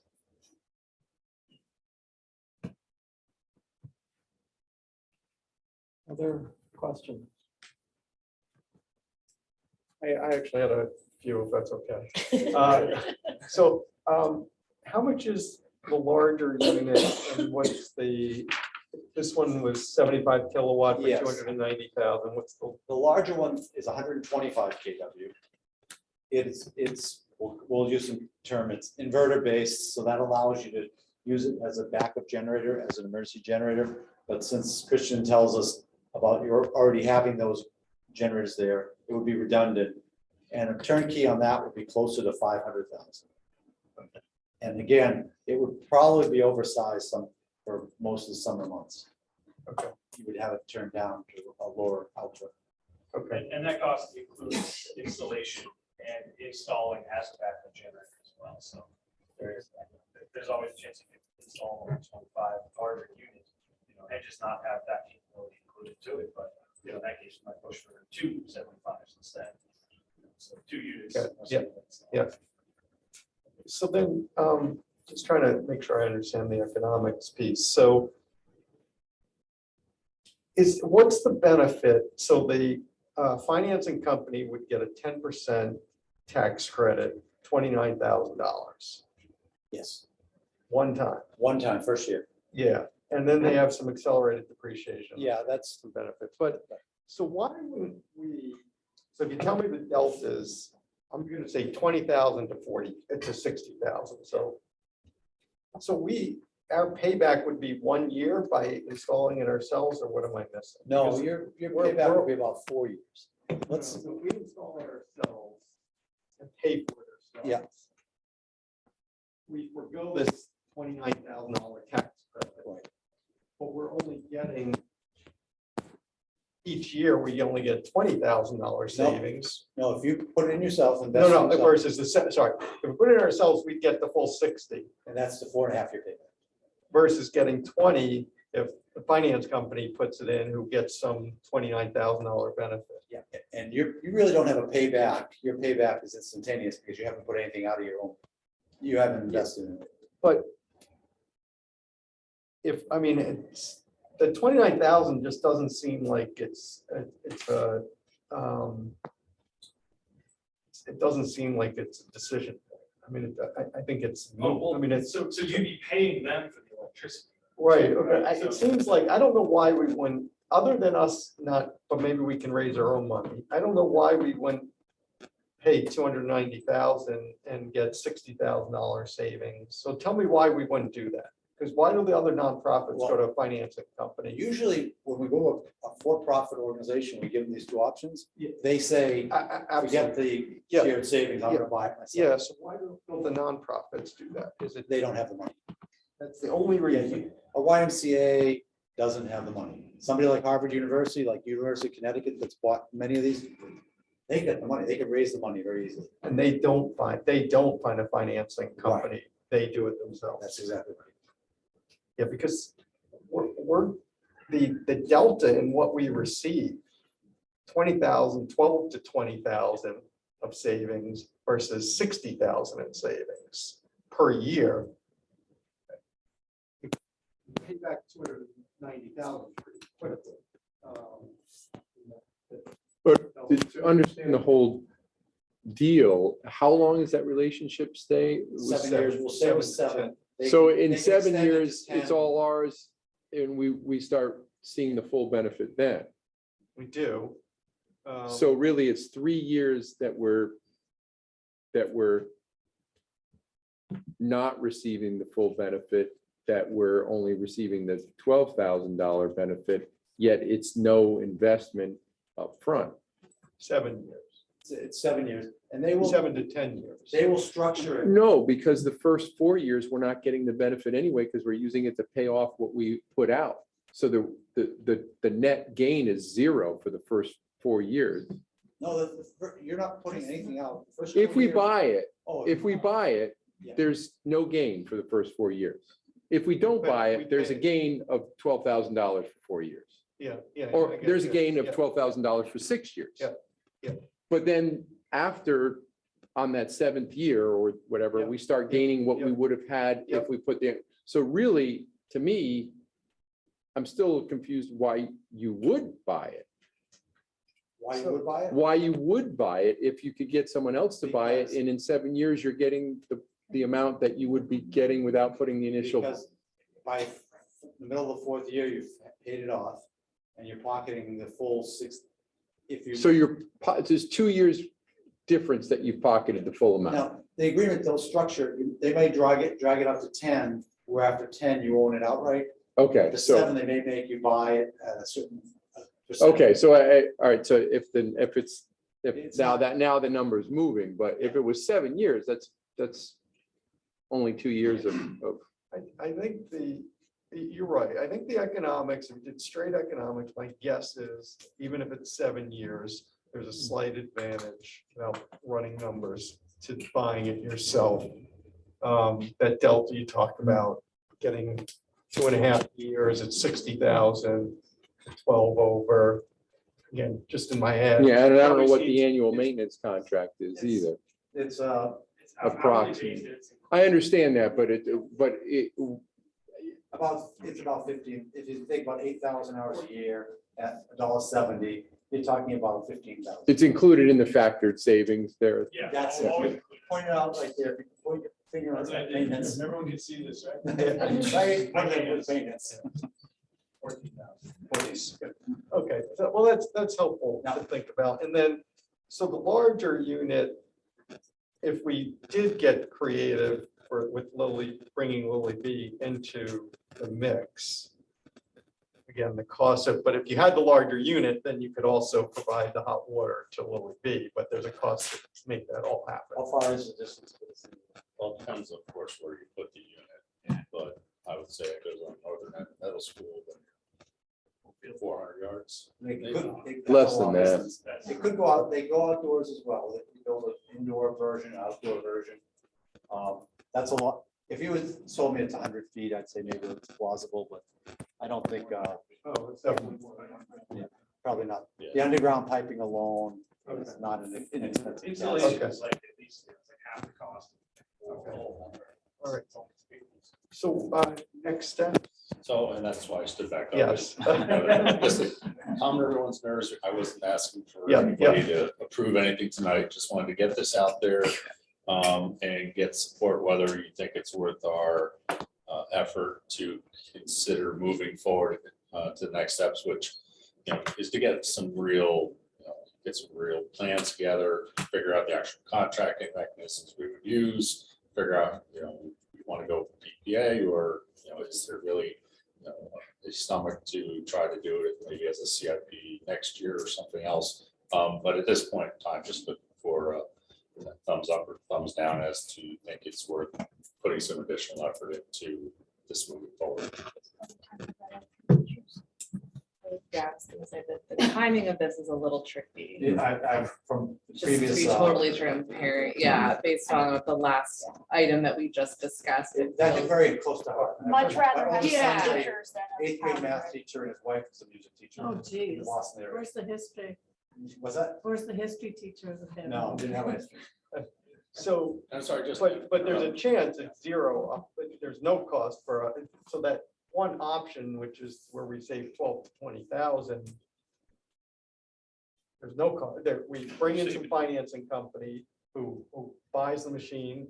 They from- install They install it, they do everything. They get 40,000 plus a year and we get 12 to 20 a year. And that's it. I mean, it's full stop. There's, our inconvenience is there's gonna be someone installing something. And if I can just emphasize, go back to before, why didn't we look at buying out front? That was my decision, because I figured we weren't gonna have the money to do it out front, because if we did have that money, I have a lot of other projects that are not optional that I would be diverting that to, so. Yeah. I think if we move forward, quite honestly, my recommendation would be to go forward with PPA so that there is no out-of-pocket costs, upfront costs. So, we've had a lot on the agenda, but when we were doing things, we were looking at a fuel cell. Fuel cell a couple years point back, too, yeah, which- and I, I can't remember exactly why that didn't end up taking off. I don't know. The grant fell through. Oh, Yeah, that was all okay. grant-based. I can tell you all about fuel cells in Connecticut. Me too. Low Let's efficiency. just move along. Yeah, they don't last. You didn't qualify, I don't think. Oh, okay. So I was just, Probably a good thing, I guess. all right. So, because there was also talk about noise and how, and if we're getting going with this thing, the only potential downside is we got this thing and it's not super noisy, but it's another thing. And, oh, if it was an install, It's, it would be room for it in. it's about the size of, no, Yeah. I'll do it, okay. It's Oh. the size of a sheet of plywood, but it's a hum, it's like quieter than a boiler. Well, just for the heck of it, I ran my dB meter while we're sitting here. And our conversations were in here up to 75. So it's really no louder than the conversations you had. So I guess the question is, do we get some more information? Get one or two financing companies and see what the pricing would be and what their spiel, if their sales pitch. Or do we just move on? Well, we don't have to decide tonight, though, right? We're not making a decision on this right now. Well, Not a so we just need to decision, give he Chris just needs direction, yeah. needs direction. We don't need a motion or anything like No. that, but he needs direction to whether reach out to some financing companies or not, I guess is the. You think it's worth my, time doing this? Yeah. Or should it be spent elsewhere? That's really what I'm looking for. Question, is it possible or allowable for some people who seem to have a lot of knowledge of this kind of system to visit places where it is already installed and take a look at how it works and. We can arrange that, absolutely. So, okay. I was gonna say, along your lines, the visit there might be more important to talk to the finance people there and say, okay, what was, did it really play out as sold, yeah. So why don't, so unless anybody objects, I recommend get one or two finance companies. Yeah. Don't spend hours and hours, but get us at least some Yeah, core. I can't imagine They Harvard must adding have more the of them if sales it's not a pitch. They good must idea. have They've done this before. What are the kind of standards so that we can take a look at it? And it seems like it's combined FFO and the facility. So I'm sorry. I'm track of what the acronym of that Yeah. one is, but it would seem like both would be interested in seeing that. Okay. Okay, thank you so much. Gentlemen, thank you. Thanks for your Yeah, this patience, is Really too. good. We appreciate it. Appreciate it. Okay. Okay. Thank you too, Chris. We need to, yeah. This has got a hot water heater. Okay, so we didn't have enough about utilities. This is on to talk about the high school hot water heater. So we had a project that was scheduled for fiscal year 21 to replace the domestic water heater here, which is an original unit that is electric. It provides the hot water for domestic purposes, which is non-heat purposes. So hot water for showers and the kitchen galley. When we originally scheduled the program, I, working with our engineers, wanted to take advantage of what I thought was the appropriate time to potentially switch to natural gas because we don't have a natural gas line in the kitchen. It actually runs out to the boiler building out in the back corner. If you're familiar with that building out in back, that's where the boilers are for the high school. And given the electric costs and whatnot, trying to convert to natural gas. Given what's happened in the last 2 years with supply chains and other expenses, when we did go out to bid, the lowest cost for the conversion came in at double the lowest bid for the conversion came in at basically double what we had budgeted. And that's pretty significant. And most of that cost was in the gas piping. So two things that's made me do is one, want to get rid of the gas option because right now, further discussions with Chris Urban and what he thinks is going to be happening in the kitchen in the future, the continued reliance on a little bit less cooking and more on heating and whatnot, other than the steam kettles for soup, which that's a different purchase we just made and will be installing this summer, that we really won't be using a gas line for those purposes. So I want to step back and go to a high efficiency electric water heater.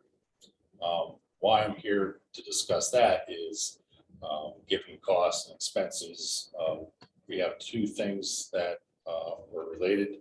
First, in the year that this came out, I had asked for $21,000 from the Learn funds to be set aside as seed money as needed for the LED conversions that we did at the middle school and high school, which fortunately we didn't use any of that money. So that's sitting still in the Learn pot. And then I used a little bit of the money for design purposes for the conversion to gas, which is unfortunately a lost cost unless in the future we do opt to go and install a gas line. We do have a design out on the shelf for that. So in speaking with Anna Johnson and Mariana, I needed to come back to the Board of Ed to ask for permission or your approval to reallocate that initial Learn funds towards this project.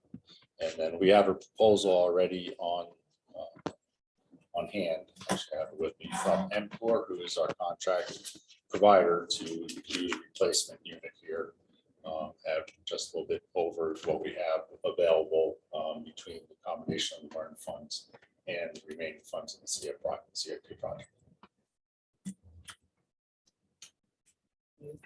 Questions? Sir. How much money is involved? The total cost will be $52,582 as of the proposal that I was given. Now prices are unfortunately moving really quickly on parts, so that number may be up a little bit more, but that was and that would be the 25,000 Learn funds that were for energy efficiency purposes, and the 33,800 that was originally delegated for the CIP replacement. That's roughly the cost of, it's in the area of like an instructor, teacher. Can that money be reallocated from those line items to an instructional line item? The only problem is if we were to do that and the water heater broke, then we would have no hot water and we would not be able to operate the kitchen. And then that of course comes with its provisions. And I'm going to talk to you a little bit later about a middle school hot water heater that's failing, leaking 6 gallons of water. This is a unit that's been in there since 1970. It's probably should have been replaced years ago already. It's been patched and welded several different times. The heating element's probably on its very last leg, and it's not something that should be deferred any longer, because if it does go, it's not going to be something that we can just fix overnight. It's not like a off the shelf type of unit. It's 300 gallon commercial grade water heater. Brings the water up to temp extraordinarily quickly because you have to have it almost on demand at the temperatures necessary for sanitizing. So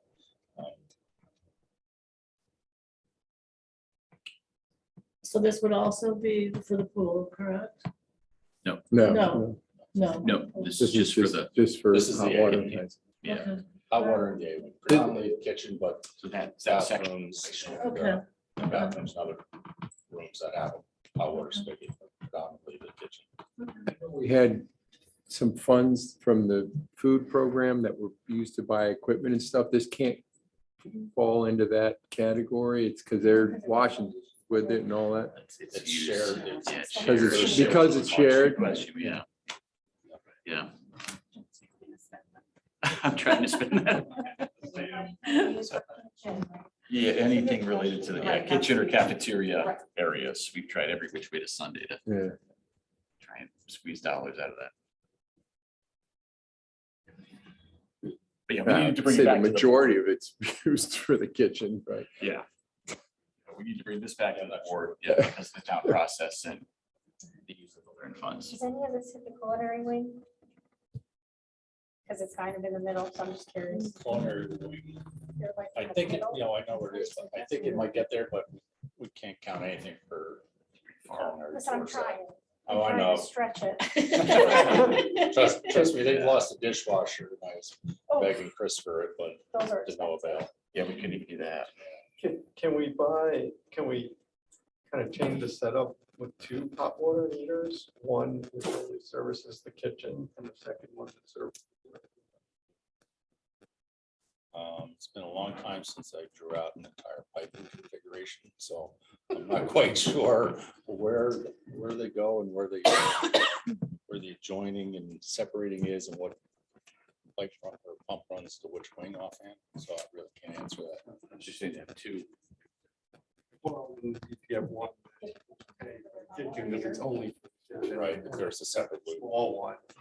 And they just take cold showers for the rest. Yes. No, the gym has its, no, the gym's okay, the gym has its own water heater over there, it's just washing cool water. Other questions? Yeah, I was actually thinking the same thing, Eric, but I have a feeling there's probably some pipes somewhere that feeds off. that also Yeah, I'm sure there's. something else. But we don't know about. For that too, Marianne, I don't know if, the state would go for. Yeah. I mean, Probably pay as much to repipe. I To think get it they set would up. if there was a reason. That they is a good, wouldn't go that for is it. a good question. I'll take a look tomorrow, see if it may have a clean loop. But we probably spend a lot of money up front on the manifold, changing it around anyway to accommodate a second water heater, so it might just wash either way. No pun intended. Other questions?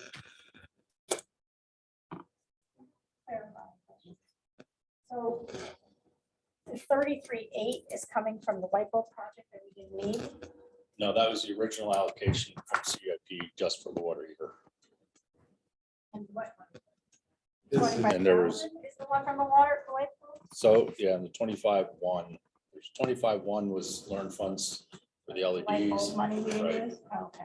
And then there's 28.8 remaining of the CIP for a total of 53.9. And then the current proposal's 53,582.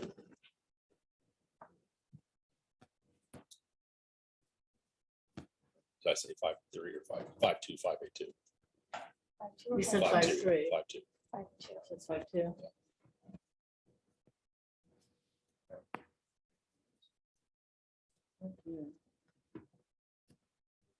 So do we need a motion? Eric? Does anybody want to make a motion? So moved. Are you guys making the motion that's? in- Move to reallocate 25,100 in learned funds designated in the fiscal year 21 CIP budget for East Lyme High School Energy Saving Initiative to the fiscal year 21 CIP East Lyme High School Domestic Hot Water Storage Tank Replacement. Further discussion? In favor? Say aye. Aye. Lisa. Candace? I'm an I. Aye. Opposed? Abstains? Thanks, Chris. Moving on to budget adjustments and reductions for 2022, 2023. So start off by recapping a little bit. We all know that the Board of Finance have reduced our next year's requested increase or the adopted increase by 500,000. We were working through that. What really hurt us was the health insurance. We budgeted 5%. It came in at 10.5%. That's mainly because we don't know that number ahead of time. So that wasn't part of our dollars for operating budget next year. So that equates up to $841,000 hole, I guess. We've worked through a lot of the 500,000, and you've seen that spreadsheet, and it's in board docs. Caught a little bit of that 341,000, but we're still short $198,485 balance. We've reduced here tonight, 3 positions. I've got to talk to you next about, adding 2 elementary positions back into next year's budget. And I'll kind of explain that in a minute, but this is kind of where we're at. I'm not going to take the time to go through this whole list. You've been able to kind of look at it. It's broken up, all of these chunks are, some certified salaries, different things that we've been able to kind of do, manipulate, change, adjustments that have occurred over the last, month or so. And other areas where we've been able to find, we've stolen project money, we've, Chris, there is a reduction, in supplies. We asked each school to further go back and look and reduce. They all reduced. We've used some revenue dollars as well from the schools to help offset, which again gave us a total of $642,515 in offsets. Again, still leaving us short $190,485. I talked to the first selectman, serious about the issue, and he kind of put out there would be potentially coming back to the Board of Finance for special appropriation for their revenues that the town's taken on, offset this impact, which will lead me to, you want to discuss this piece first, or do you want me to pass on that? Can you give us the whole picture? All right, so at the elementary level, at Flanders and Haynes, we're struggling.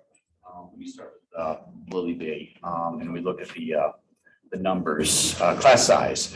So right now, and I had a great discussion with many of the staff members at Lily Bay last week, who shared some very genuine concerns, which we all are. It's been a really struggle of a year for everybody. And their class sizes are very impactful because of the specialty programs that are in that building. So keeping them at a lower grouping is very important. But kindergarten next year will be right now, and it's not even going to hit the summer yet. Their class sizes are 19 in kindergarten, which is way too high. So I would recommend that we add an additional position. This is also taking a position from NCS and a position from Flanders and moving them over to this building as well. So I would advocate for Lily to add an additional position there to help offset that K number. Though that's probably going to grow higher. I mean, it's still. So that's that issue. Well, some of us, anything you want to add to that? I mean, that's. I think it's well said, right? The number's already high and it's only May. And so we will get more enrollment between now and the start of school. And easily you'll be in the low 20s to start the school year if we don't have another teacher. Which is well beyond our guidelines. We just can't. We just can't see that. Currently, how many kindergarten teachers do we have? This year we have 4, but next year we had 3. We had planned. But we want to go back up to 4 for next year. Yeah, which would drop that number back down to that where the other 2 schools would be at. So that's a Lily B issue. Flanders. I've had some good conversations with Danielle, who, has talked with her team members and is really advocating hard, and I agree with her.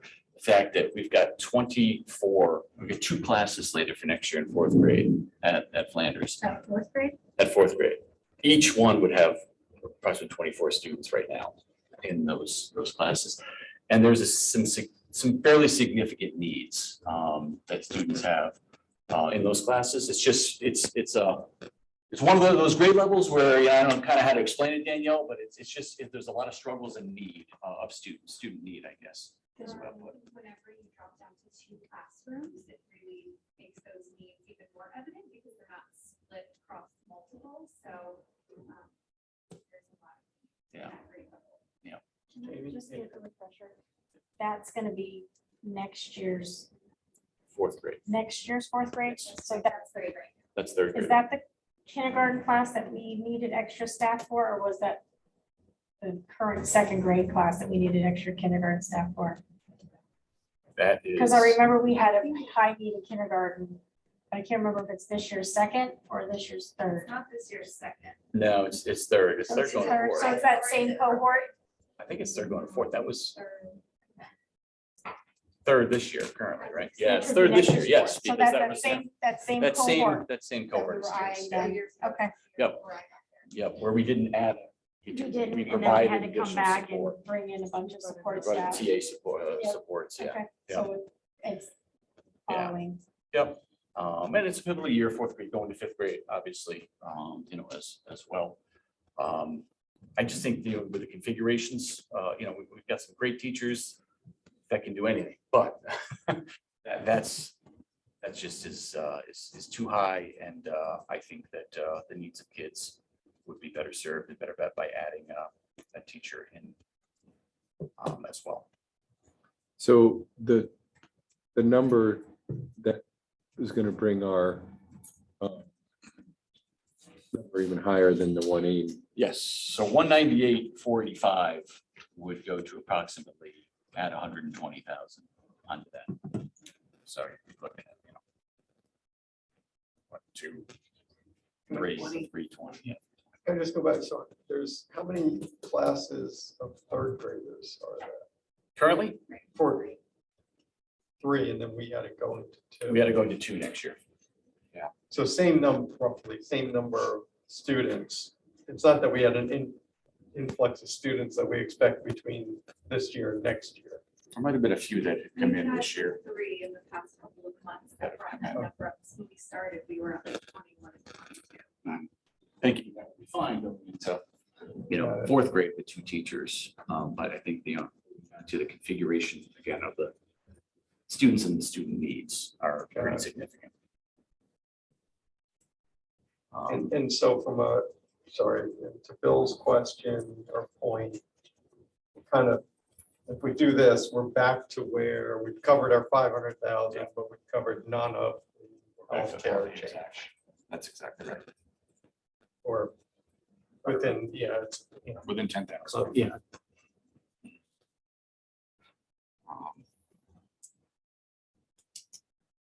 So we're kind of stuck with, not being able to find any other dollars without turning around and going back and looking to reduce, other positions.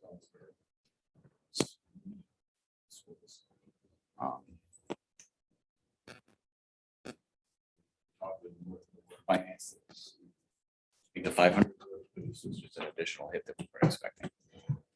How are we as far as space in both of these locations, as far as, because I know Lily B's got more opportunity because the Learn program isn't there anymore, so you could make another classroom, but how is it at Flanders? So we can make it. We've got room. Right, so we were dropping a class, so we have the room we reinstated after that week.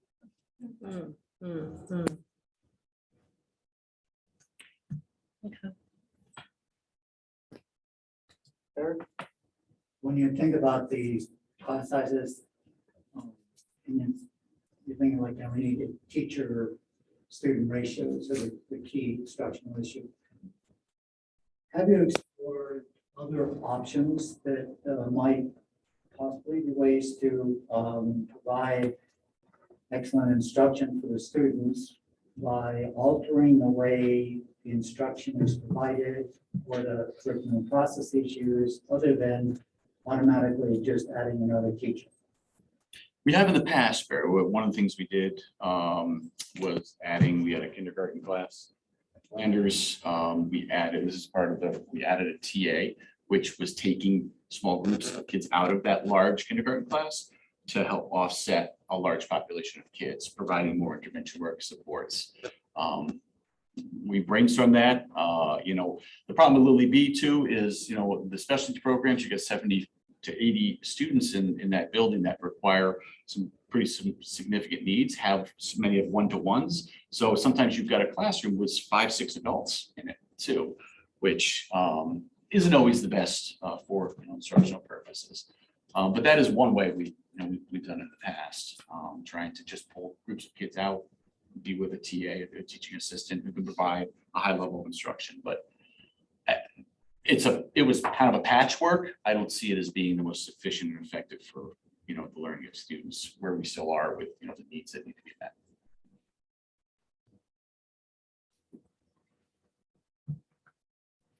Other questions?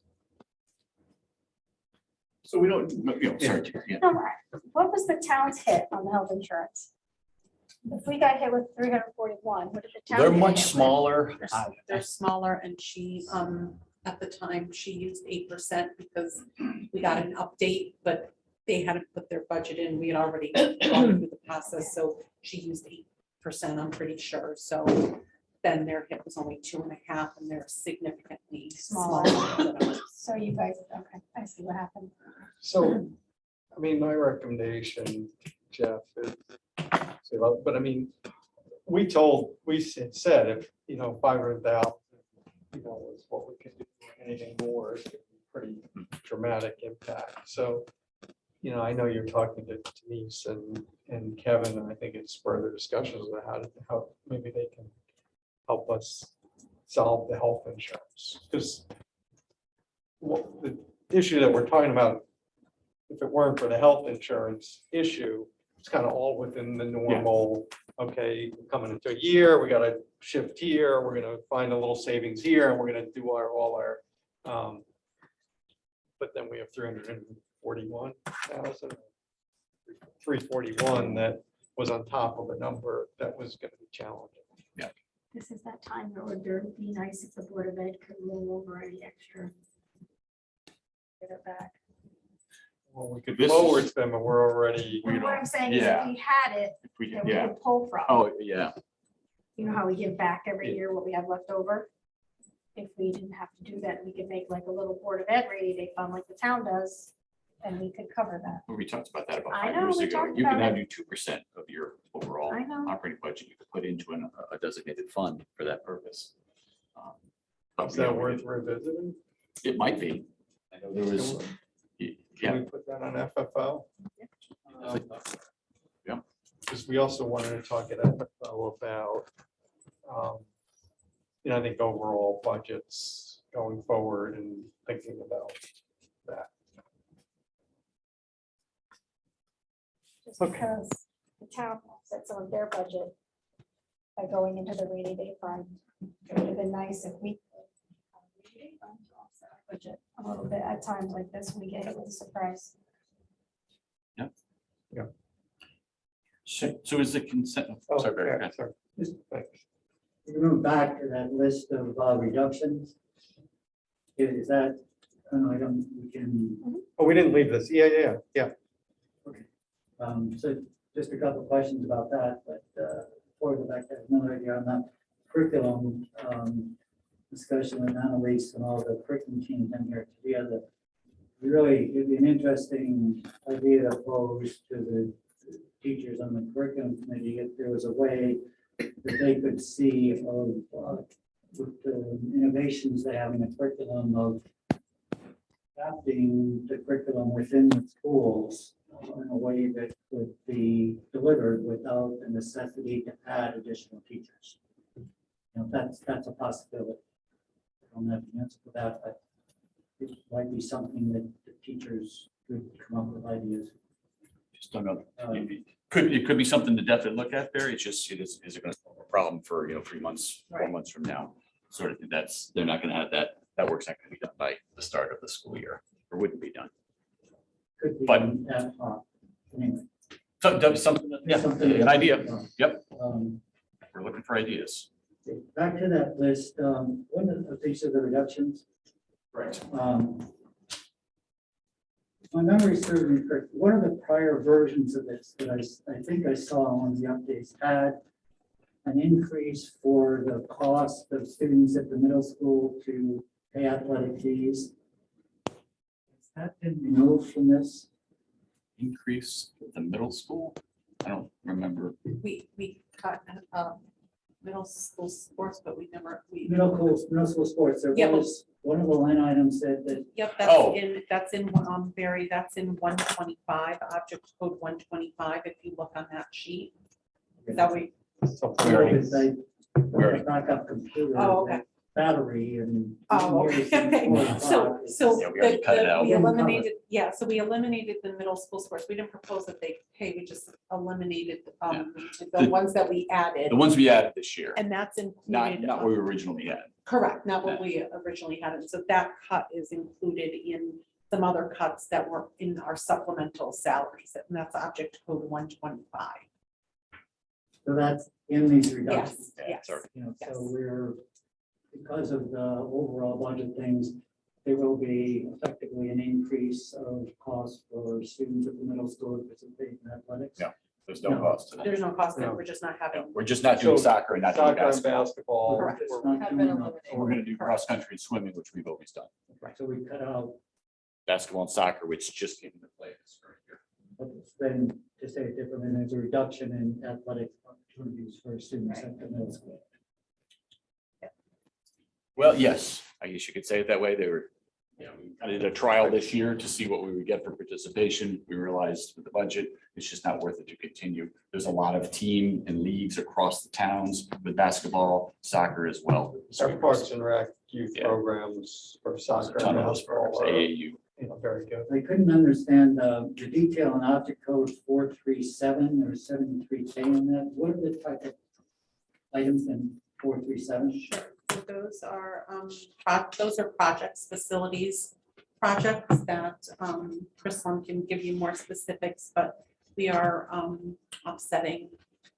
So some of the projects will get done. They'll just, we're offsetting it with revenue from our revenue funds. So the school's So the revenue schools- is covering the cost of that. Correct. Correct. So they're. So it's a savings in the operating budget. so revenue Like is covered carpet from the replacement, operating budget. Chris can give you more So they're in specific. there, but they're not in. They're happening. They're going to happen. They're just going to be paid for through revenue dollars. Okay. So we save the operating budget So, dollars. like I said, so if I look in there and say, okay, that's taken out, but Yeah. it's really not taken out because you're covering it someplace. Correct. So like, does that include like the auditorium? I know we were, No, we cut back on it. We took that. that, okay. Yeah. That was gone And pretty then quick. looking through the. I figured. You know, trying to think like where. The instructional costs we're cutting. And I couldn't find a number of reductions. Is the 17,000 for Cage still in there, or has that been cut? No, it's still in there. It's still in there. So we're still having 17,000 for Cage, and we're cutting instructional costs. At this time, yes. Okay.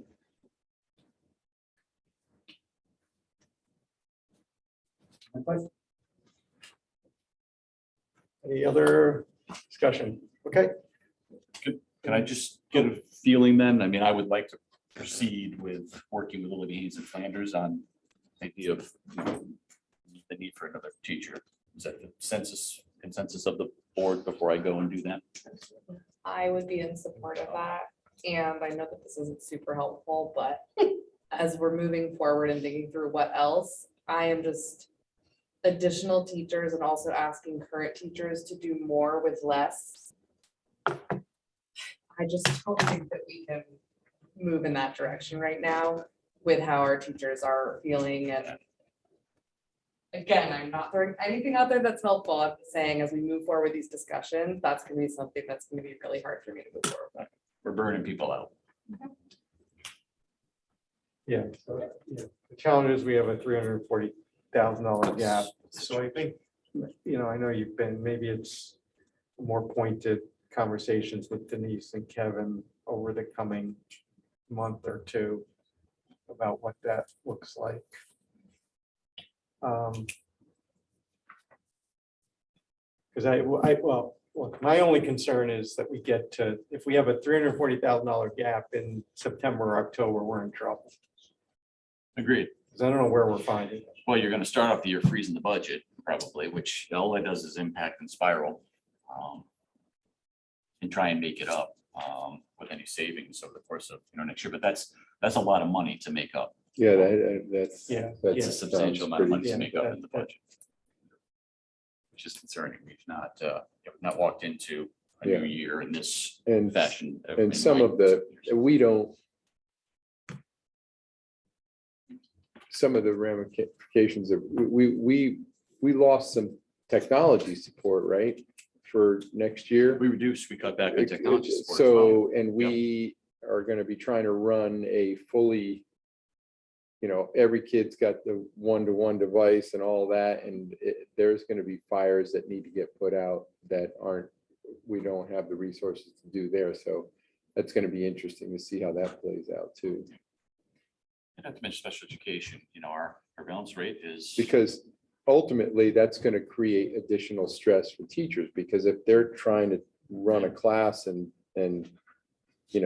4 kids have some technology issue that no one's there to resolve, or they have a technology issue that no one's there to resolve, that doesn't make the day go smoothly. It doesn't allow kids to learn either. Yeah.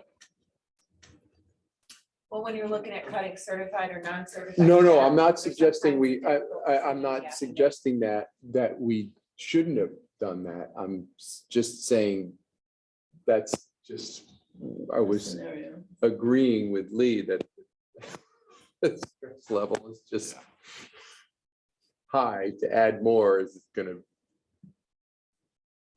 make it. Yeah. How's the educational foundation coming along?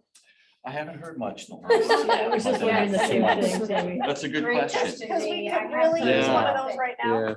Yeah, I don't think they hit the ground running with 300 grand in their pocket. So we'll circle back to that to see. Yeah. where this- I know that Tim was gonna reach back out when he had more information, but I haven't heard from him. Yeah. I also haven't reached out to him though, so. So to Jeff's question, proceed with the 2 positions for now, and proceed means, I guess, posting roles, beginning to interview. I mean, it buys us a little time. It does. Yeah. And things can shift. So. Yeah. It's a moving- And moving target. Jeff, does that potentially open up a reallocation of some of these people that might be, does that allow to reshuffle the deck again, or those positions that were going to be cut are going to, in other words, I don't know, are there ways to make movement so that those people we're talking about? Not the reduction in force ones, because those are Yeah. middle school, high school, and this is their certification wise, specific to elementary. But what it does do. Well, is- I know, I just know, like, for example, my wife, I don't know if she has any interest in going anywhere, but she's certified to teach middle school and elementary. So if she were to move, Yeah, I think I then, just heard her. It does do that. There is, some movement from. I don't know, I'm assuming if she can move, there must be other Oh, yeah, people that might. absolutely. Maybe there's somebody who wants to. Yeah. I don't know. And we have to open that up first. We do it voluntarily first, because we do have we got a Flanders position and a Niantic Center position coming over to the Levy already. That's still in play. So we would look for volunteers in that first, and then we would do involuntary transfers. Somebody might want to first start. Exactly, yes. That's happened before. When we did redistricting a couple years ago, that worked out well for us. Speaking of redistricting, the Rocky Neck new development, is that cause for some of these Willoughby Haynes numbers? A little bit, yes. Yeah, there's about 22, 23, 24 kids somewhere in that range that are, but there's some needs there too.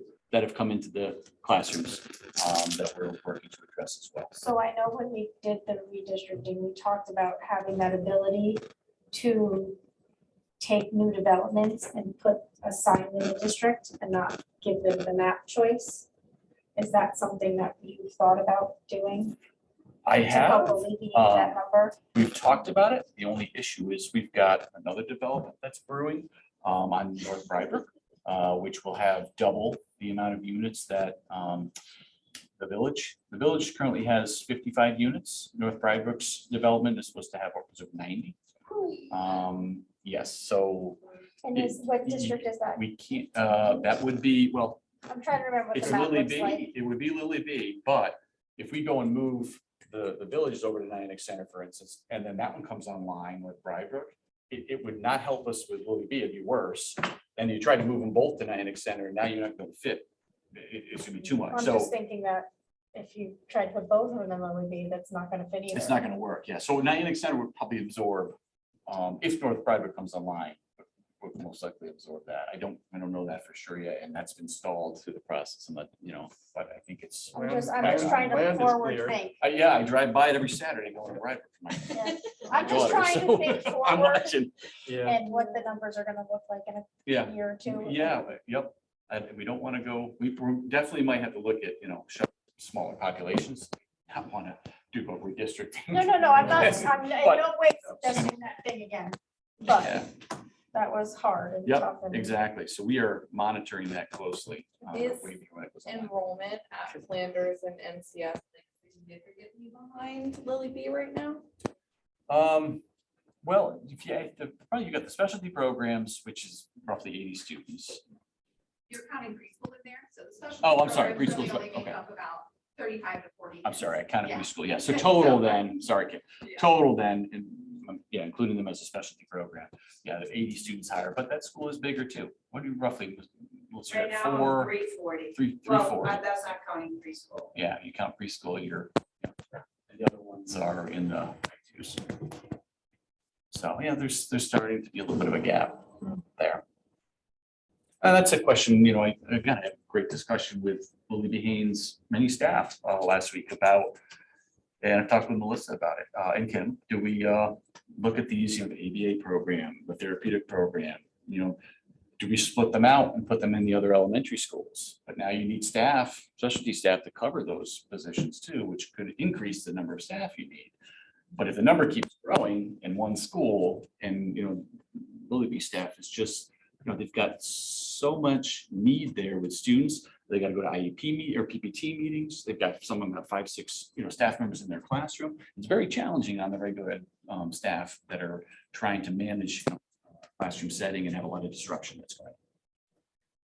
I recommend, do you have what you need? No, Can that's we it, move yeah. to the, Yep. yeah. Okay, I appreciate Still have a lot of items and it's 8:30. So we have East Lyme Aquatic Center structural roof repairs. So Chris is back online and we've got some kind of final thoughts on this piece. Hope this will be quick.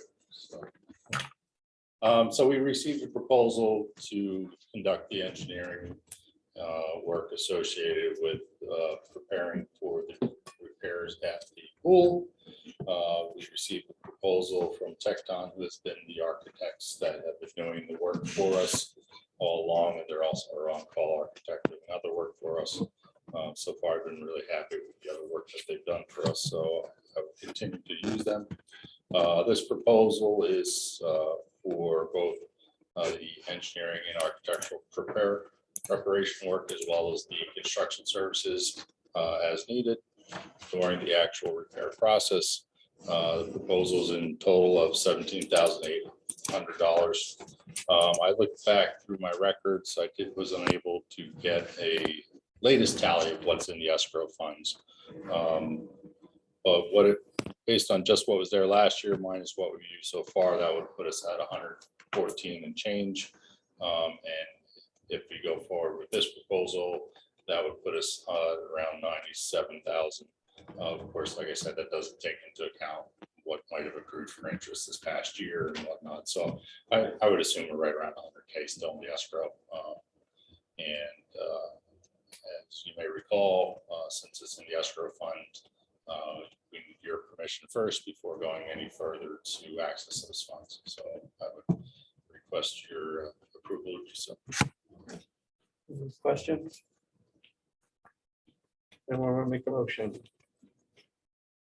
I'd like to make a motion to expend $17,800 for Aquatic Center construction supplement escrow funds on design build bidding construction administration proposal for repair of the Aquatic Center roof. I'll second. Thanks, Kate. Thanks, Jamie. Any further discussion? All those approve? All those in favor? Aye. Aye.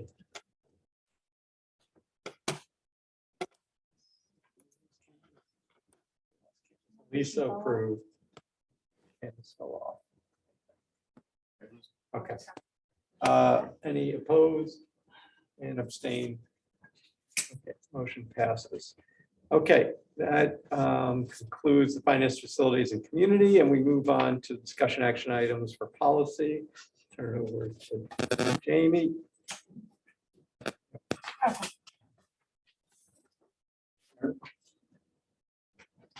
Last time that we had this data dump policy within one of our, we asked that the policies be presented to us for review at least week in advance, so we could go through them.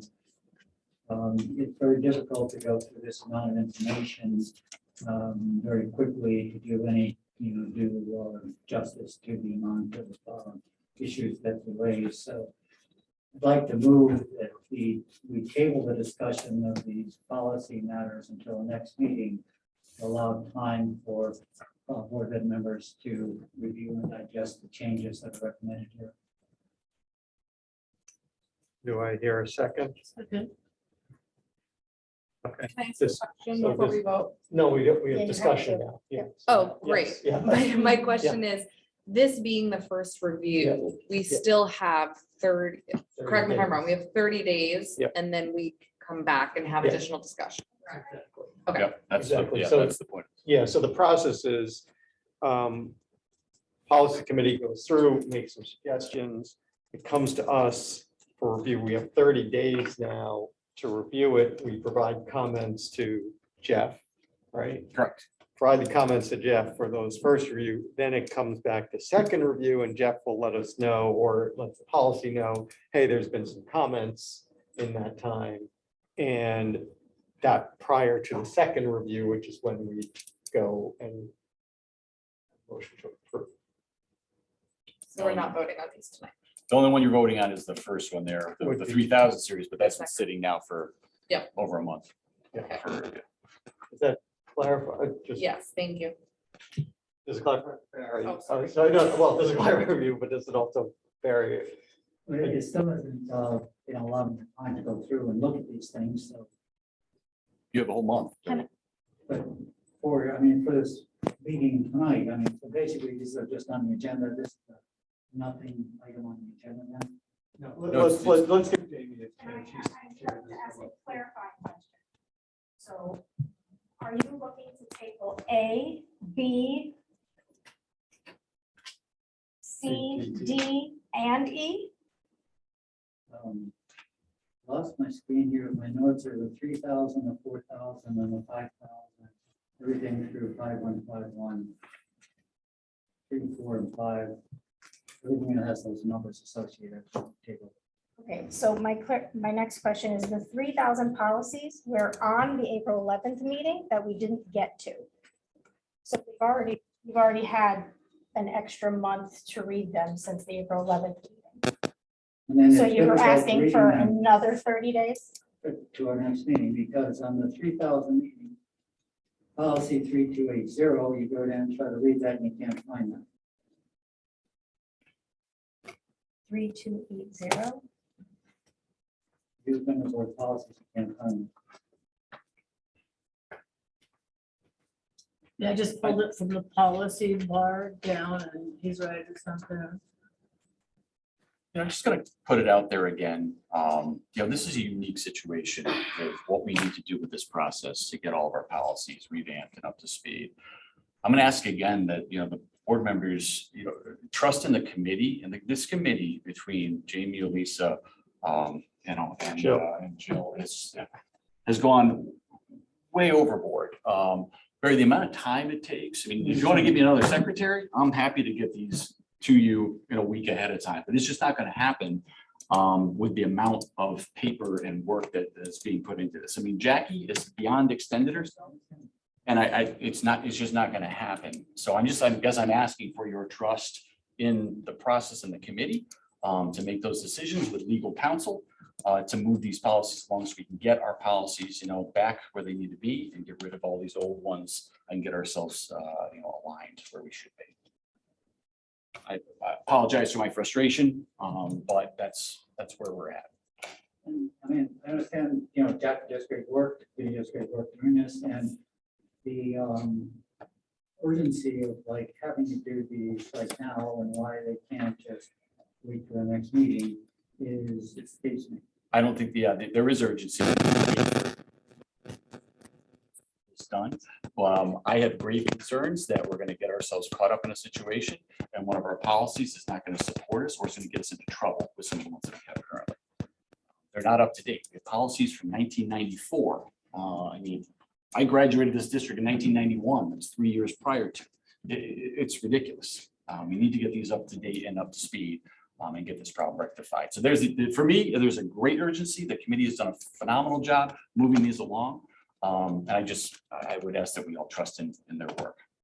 So in terms of moving, so I'm a little perplexed on 3280 because I know there's grants and requests. I can't find it, but I can't find 3280 and I can't find gifts, grants, or requests. And I know we discussed it, so I'm perplexed on that one. But from a process perspective, what we hope is you first review, you see them, and if you have questions, which I know, I think Mary and Kate, you both had questions with the 1000s or the 2000s, and I think Jamie provided and feedback. That's so if there's something that doesn't look right, like the 3280, and I missed that one. I'm not sure what's going on there. I'm confused, but send an email to Jeff and we can kind of look into it. But that's why we have 30 days. I don't think we can just keep. So can I piggyback on that? So when you looked at them in April, on April 11th, and you didn't see policy 3280, I guess I'm wondering why didn't a question go out that you didn't see 3280 and you waited till May 23rd to ask the question?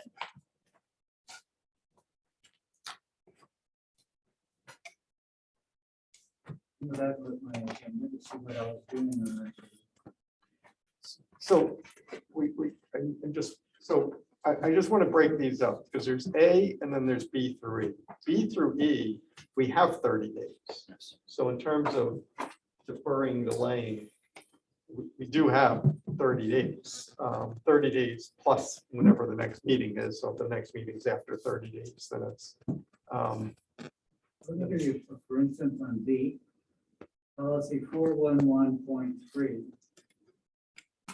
I understand to be deleted. 411 point. There is no 4111. Yeah, give it to me again. 411.3.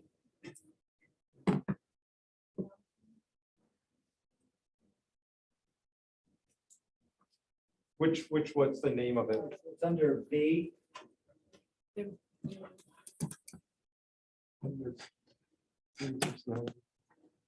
have a name of it?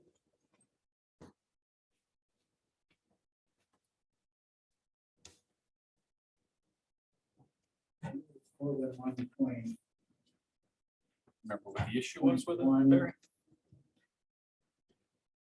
Do you know the topic? Yeah, what was the? What is the topic? Basically, it's saying that there is supposed to be a review on an amendment basis or sections for an action plan.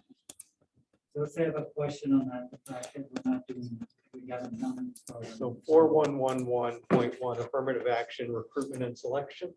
Yeah, there's a, I apologize that my screen is down. It's better than 10 years since 4 o'clock. So The only note is that it's the affirmative action policy that says that we should be reviewing on an annual basis of the effectiveness of our affirmative action plan. So- And, my question is that I've been here for a number of years and I don't remember us ever doing it. So if that is the type of question I have, so what do? Do I just eat it? Do we discuss it here? Do we send it to Jeff? Do we discuss it the next meeting? Yeah, you can send it to me, and the problem, here's the problem. You know, I don't think this is the policy that you're talking about, 4111. But nonetheless, these are like from 1998. These things haven't been done, some of them in, 15, more than 15 years sort of thing. I don't think 411.3 is being recommended for deletion. I found that policy and it's not on the list of. No, that's minority recruitment. Correct, and I don't, that policy that we reviewed Yeah. in October of 2020 is not on the list for. Yeah, affirmative action. The Board of Education will provide equal employment opportunities for all persons without regard to race, color, religious creed, age. Maybe you're thinking of something different, Barry? Okay, but let's maybe take the concept rather than the specifics. So the concept is you have a question, you have a concern. So I think there's a few important points in that Jamie and Lisa and Jill with the attorney, when the attorney is reviewing it. Kirk, sorry, it's Elisa from here. Can you hear me? I just wanted to make a quick comment. Engaged in the discussion and apologize for being online. But just a comment about the process. So, I think given the considerations, right? So this is kind of undergoing kind of an exhaustive audit, and it includes a lot of those old ones, and trying to go through this as efficiently as possible with that attorney guidance in mind, and kind of bring us up to date with things that we hadn't had covered previously. I think the process is enabling us to do that, right? So I think that where we can, stick to that first number A, we did have that one, delay because we couldn't get to that. So that's, I think an exception going the other direction where we had additional time, but, to the point of process that these are out there for a month. So, my comment is really just around the, recommendation, I think, to stick as closely as possible to the process that's been established, and kind of recognize that there's opportunity, right, for relooking at any of these, but also the objective of, kind of updating and covering us using the process that we have now. Thanks for being online. Thanks, Elisa. So I think maybe just taking a step back and understanding the process a little bit is that when we meet with our attorney, there's a few questions. One is, are you following, is this what you're doing? So we have policies, and the question to yours is, are we doing it? And there's times, because we have policies from 1994, we haven't looked at, we have to make sure that we're not only that we're doing it, and then our policy, if we make revisions, that we're going to do it. So to your question of whether or not you've done that, it's a good question, but not necessarily a question for policy. Policy is what we should be doing. Then we need to make sure we follow the policy, if that makes sense. Let me ask you another question on different way. If I go to the 5,000 series, there's several of those that were, I think, are up to deletion, but I think are important issues. But the question is like, where is the replacement for this? If we're, say, getting rid of something under 5141 under vaccine, where is the replacement? They're embedded in other policies. Many of them are embedded. Components of one policy is embedded already. And it might not even be in the 5,000 series, Barry. It's in the 2,000. 5141 vaccine is going to be 5141 vaccines.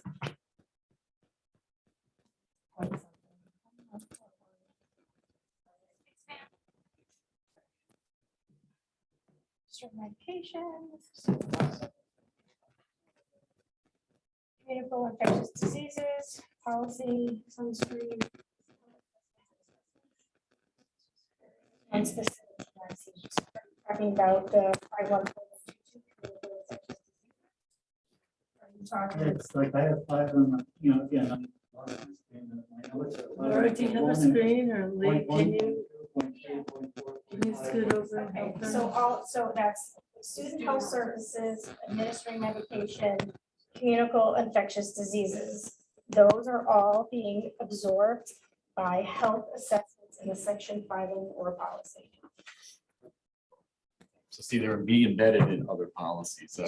So let me just, so we have a motion and second on the table. Thing I would recommend to anyone to, if you really have questions of how this works, come to a policy meeting and listen in. And I've learned a lot myself listening in.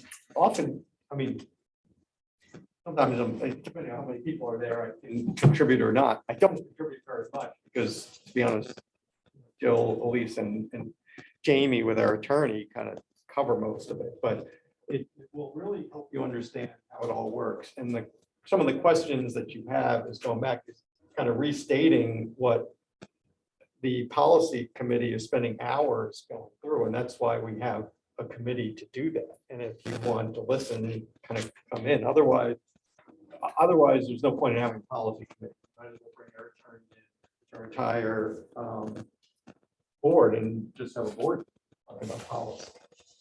Some expectation that there's a committee that's doing diligence, and then we just are there. So my question is to ask the question. If you have a question, ask the question. I don't understand the need to table 3 months worth of policy meetings because you don't ask the question. If you have a question, ask it. Instead of, That's what I'm saying. So I want an if you, opportunity to have that. then ask your questions, and I have ample minutes and I can tell you all about You all the have 30 policies. days to ask questions and get feedback from. And so, but it's just that you're tabling 20 hours worth of policy work to ask questions that you don't want to. Give us a chance. And that's fine.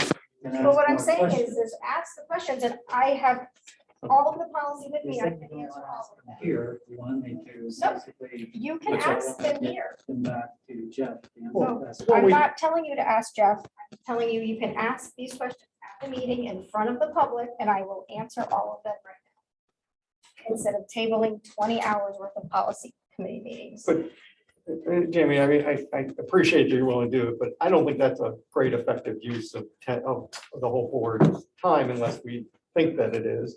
The efficient is to provide to Jeff, we get a list, we can provide that. And then if you don't like the answers or they're not clear, or you think you need, then we can have that. Those are the ones that kind of selected and minimized. Regardless, I think it's, we have motion and a second. We've had discussion. Any further discussion or comment? If I could make a suggestion, perhaps if Jamie and Barry could have an opportunity to review some of these things to kind of ferret out any concerns that might be kind of overriding the whole issue. I just want to be respectful of Jamie's. Jamie has spent a ton of time, and we have these meetings. I really would. I think the go forward is come to the, if you have concerns with the process, come to the policy meeting. Full stop. There's another one coming up soon. I can't remember when. Come to the policy meeting. That's my recommendation. I think I want to be respectful of everyone's time and to rehash for each, so then if I have questions and Jamie has to meet with me and then leave questions, that's not fair to Jamie, to be fair, given that we have a meeting where this is all discussed. I guarantee you'd be very happy with how those meetings go and the discussion and the level of question that's answered. You're assuming that I've not zoomed into those meetings. I have, and it's difficult because if you're an extra member, you can't say anything. We only have 3 members, so Good. So we have 2 spots. So if that's the case, then I've been on a number of them, and I've been the only on the 4th. And so there's been an extra spot, and I would be happy if, Barry, if you get on and you find that we have to, I'll drop off. I'll drop off to ensure that we don't have a quorum. So I'd be happy to do that. Okay. Moving us along. So do we want to restate? Do you want to restate the motion just so? we The have it? motion by Barry is to table all of the policy for discussion tonight, discussion action A, B, C, and D, and table until the next meeting. I'm sorry, A, B, C, D, and E. I wrote E. And it is seconded by Kate. All those in favor? Barry, opposed?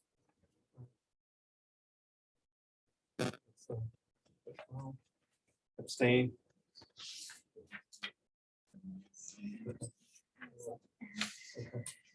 Okay, I'm motion. sorry. Oh, so Bill, Elise, Jamie, opposed, abstained, is Laura, Kate, opposed, is Barry.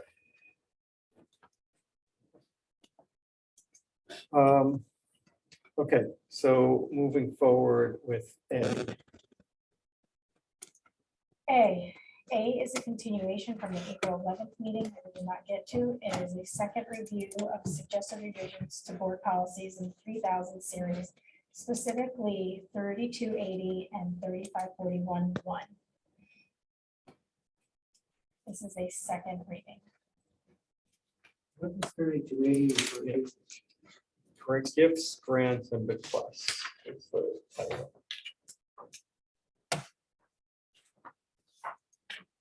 It is attached to the March 7th agenda.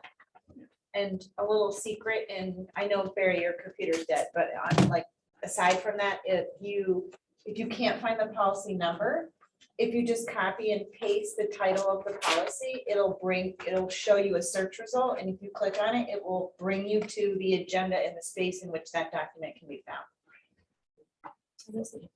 That's helpful. Oh, I just figured I only know because that's what I tried and it worked. Would you like to see it real quick?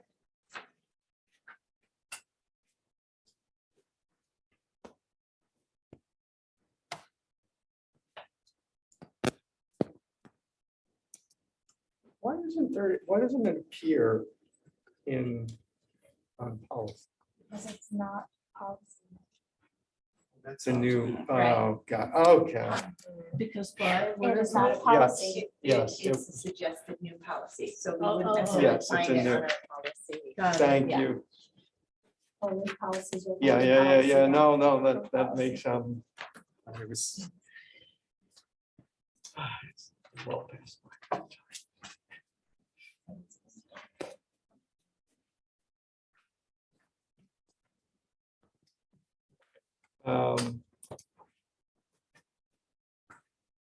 Where are we on this?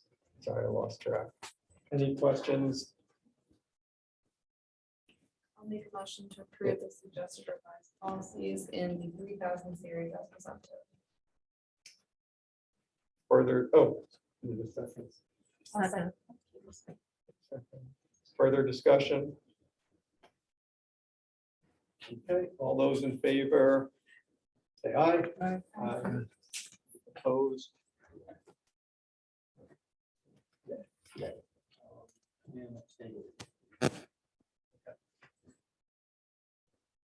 So then, So the next one is first review of some suggested deletion of policies in the 4000 series. There are a lot of them. These are policies that are very out of date, policies that we are not practicing, policies that we haven't practiced, not even gonna try. Or policies that have been combined to make a new policy.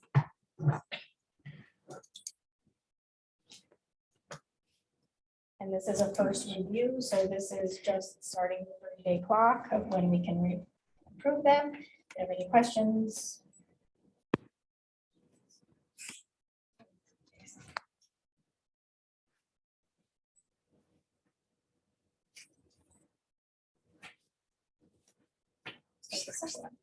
Number 6 is, sorry, C is a discussion, first review, suggested new policies in the 4000 series. These are policies that we have combined some of those deleted policies to make new policies. Some of these are because we didn't have a policy. And yeah, one of them is new. 3 of them are combined of some of the deleted ones and changing the electronic use. Which one is new, Jamie? They're all 5 of them are going to be new, but they're like this hiring of staff are taking some of those deleted policies and making new. The termination of athletic coaches is we didn't have one. And the computer systems is a revamp. They should coincide with some deleted ones.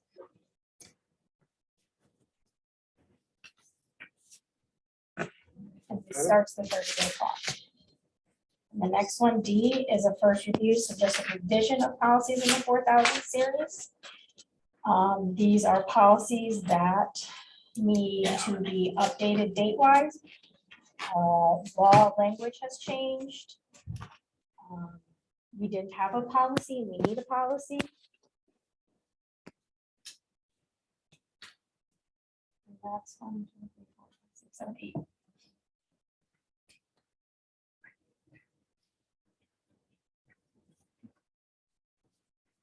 And then the next one is first review, suggested deletion of the 5000 series.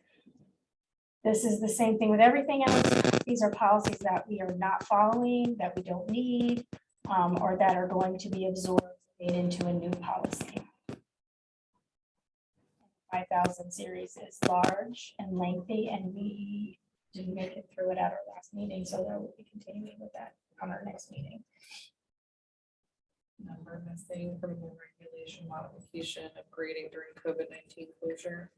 No, because those were those emergency COVID policies that we enacted. They didn't have numbers, they were just COVID policy.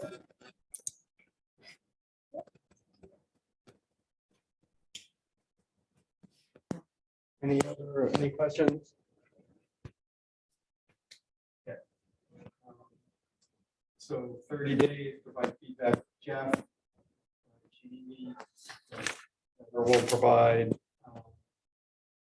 feedback, and then if there are further questions, you can bring them back to the board if there's concerns, still based on the answers and clarification. The next policy meeting is June 2nd. Okay. Can I ask a question before we go on? Yep. So you're saying, Jamie, Eric, I guess, suggest a deletion of the policies in the 500 series, all of them? All of those policies that are listed on your agenda.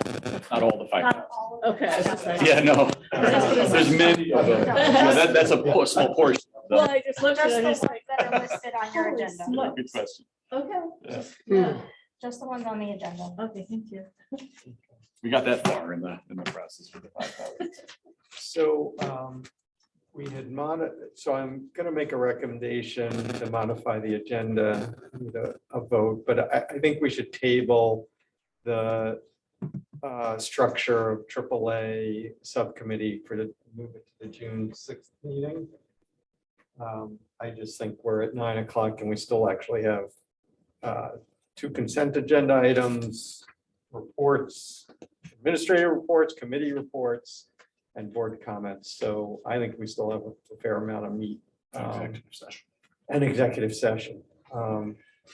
Okay, so I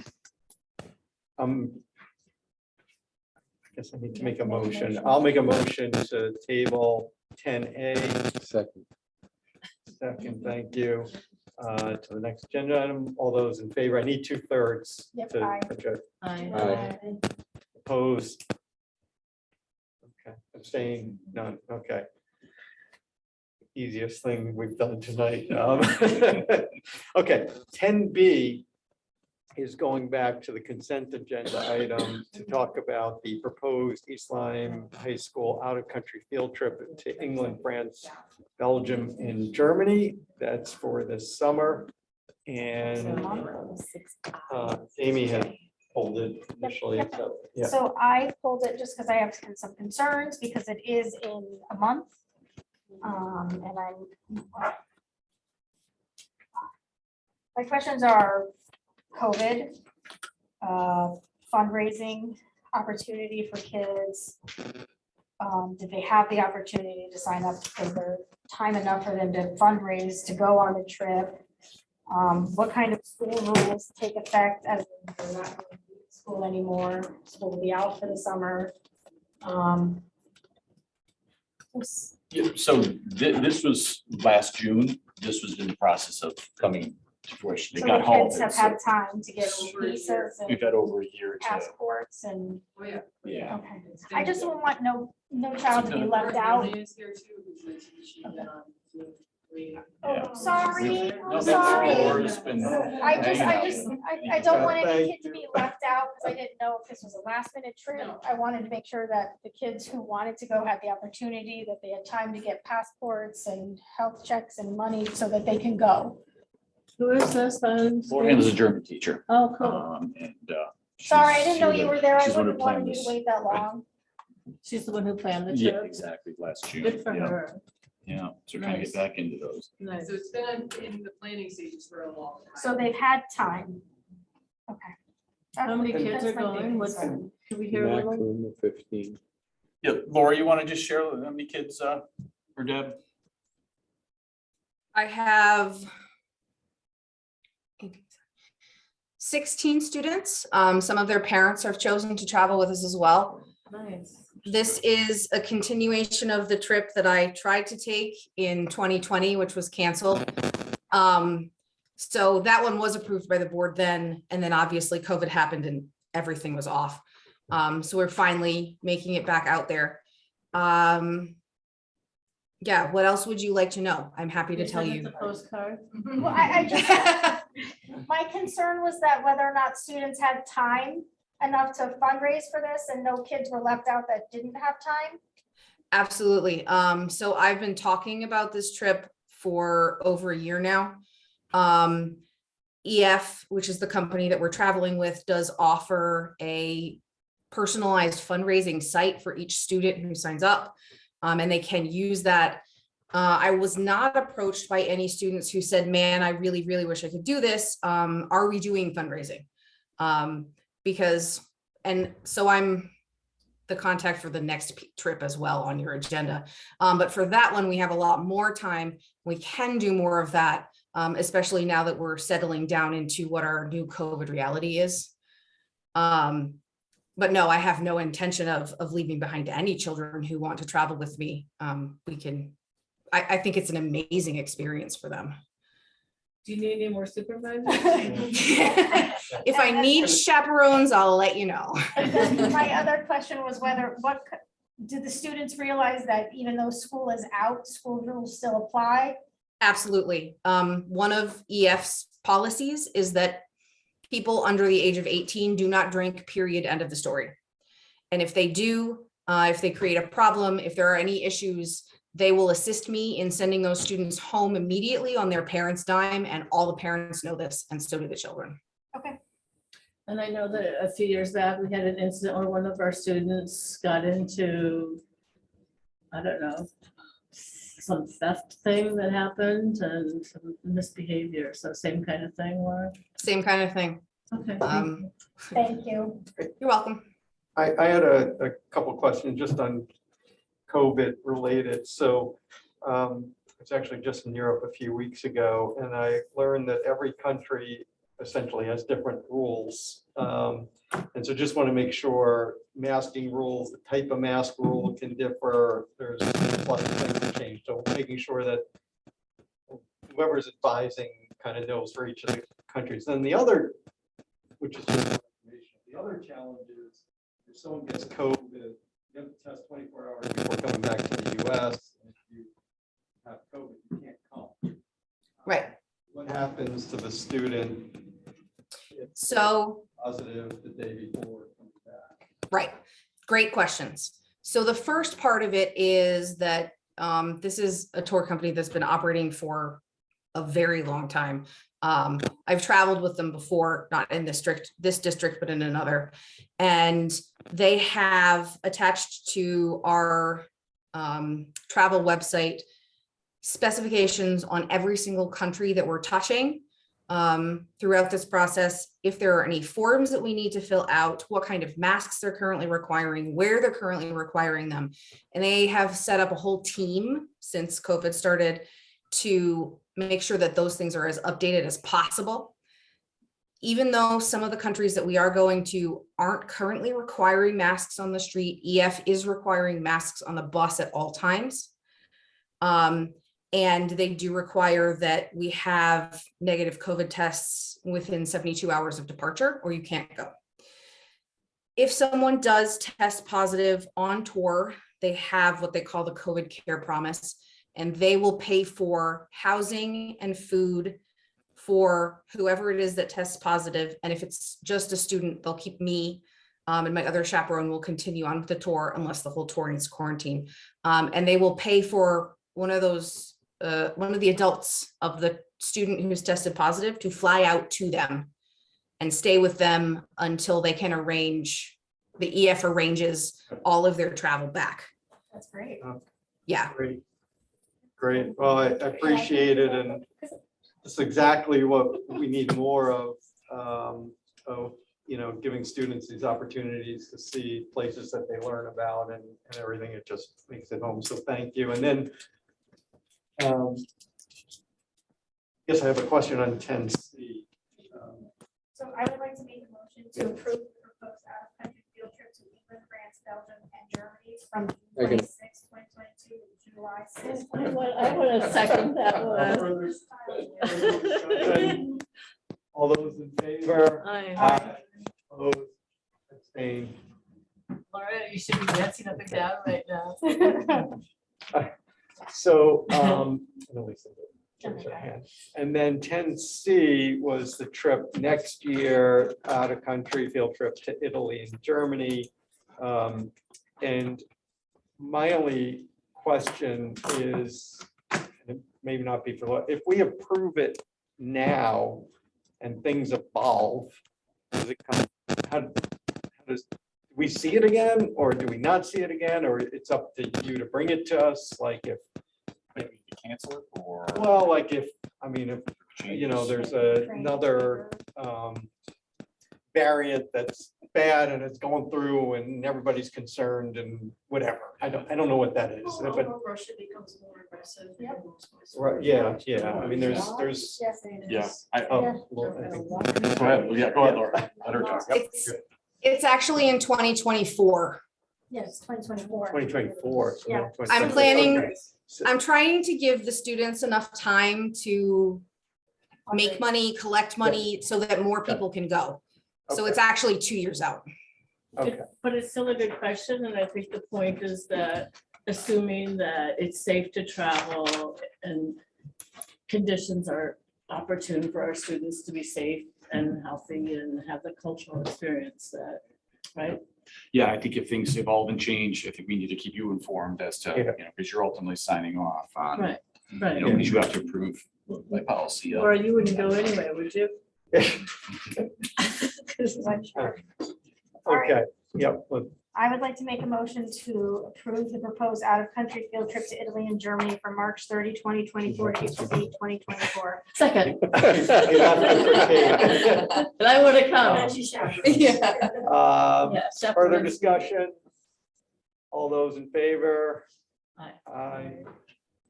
Opposed, abstain, passes. Thanks so much, Laura. Yeah, Thank you. Laura. I'm sorry for keeping you so long. Sorry. It's okay. Good luck with the rest of everything. Yeah. You have a hard job in there. Yeah.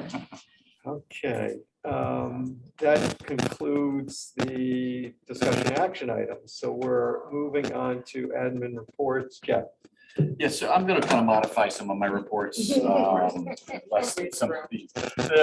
just a quick update, Board of Ed retreat, just a reminder, we're still looking at the end of June, it's the 23rd, with Betty Osgood, so that's still on track.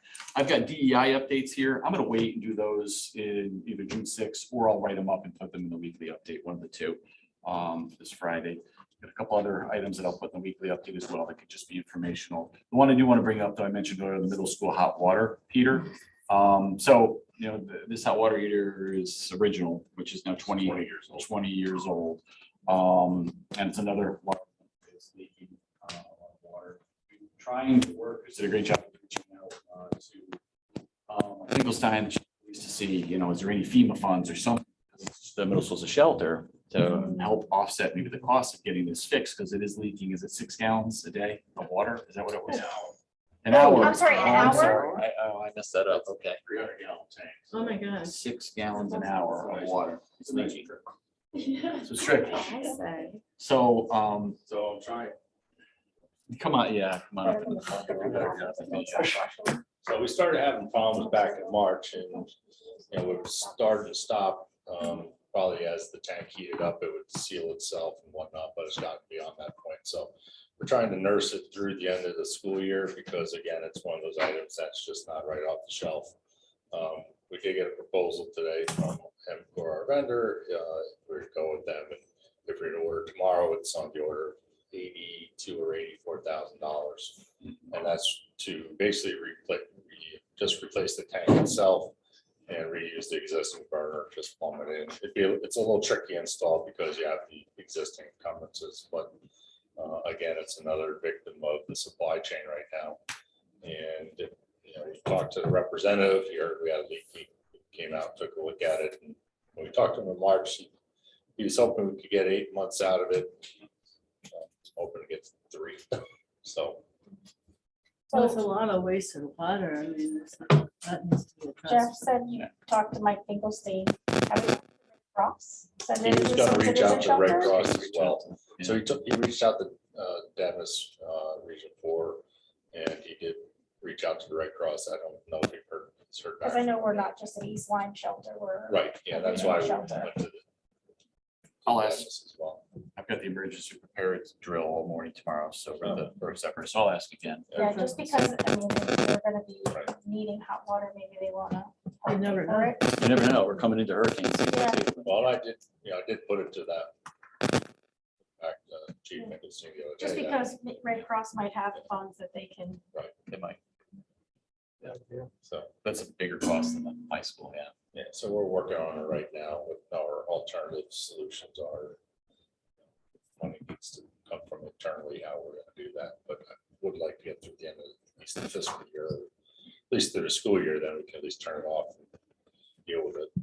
Can we recycle any of the water to like water plants or something, or is it just going bye-bye?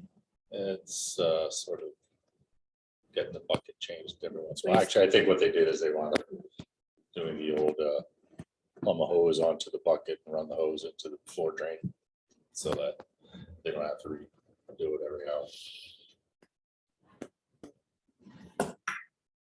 So stay tuned. Just the last one. Thank you, Chris. The crew, some of our students from the crew team, we're having new racks down at the boats, down at the boathouse. Did a phenomenal job. They came down the boat, really did a great job at themselves and presenting the issue and the problems that they're having.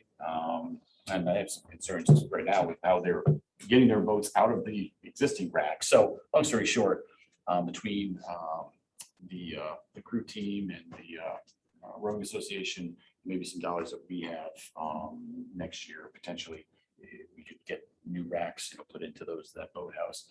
It's not a huge expense. The total cost is like 21,000, I think. So again, the rowing association has some money, but there's some safety. They're stepping up onto Yeah. step stools to get boats. Yeah, no, that's. Which that's is not- I saw it's that. not. and I was like, Did you see that for sure as well? No, I've worked in that boathouse. I know what it's like out there. Yeah. It needs to be fixed. Yeah, they need It's some not fix. everybody's tall enough to reach the No. boat on the top rack. No, That's for sure. exactly. They did a great job with that presentation. Yeah, they really did. If you talk about advocating for something, they did a great job. So that's it. I'll save the rest for Rob.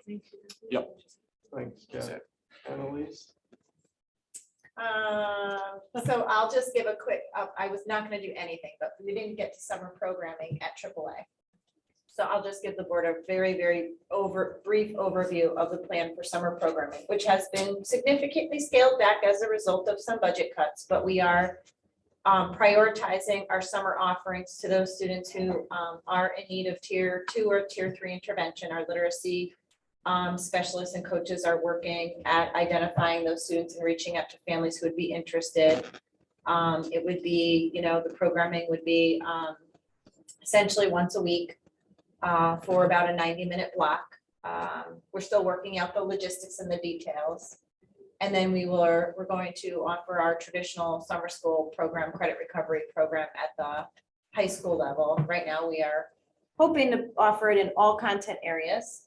But we will sort of see how we can staff that. So all the positions are posted and we're working through that now. Thanks, Annalise. I really hoped to go in the enrichment direction this summer. But just given the resources and, we did have some interested staff. So I think that's really exciting. And I think that maybe it is a direction we can go in, but right now it's just with having to prioritize resources. It was just not the right time to do it. Questions? Stars to STEM update. Stars to STEM update. So we met with the Stars to STEM committee last week.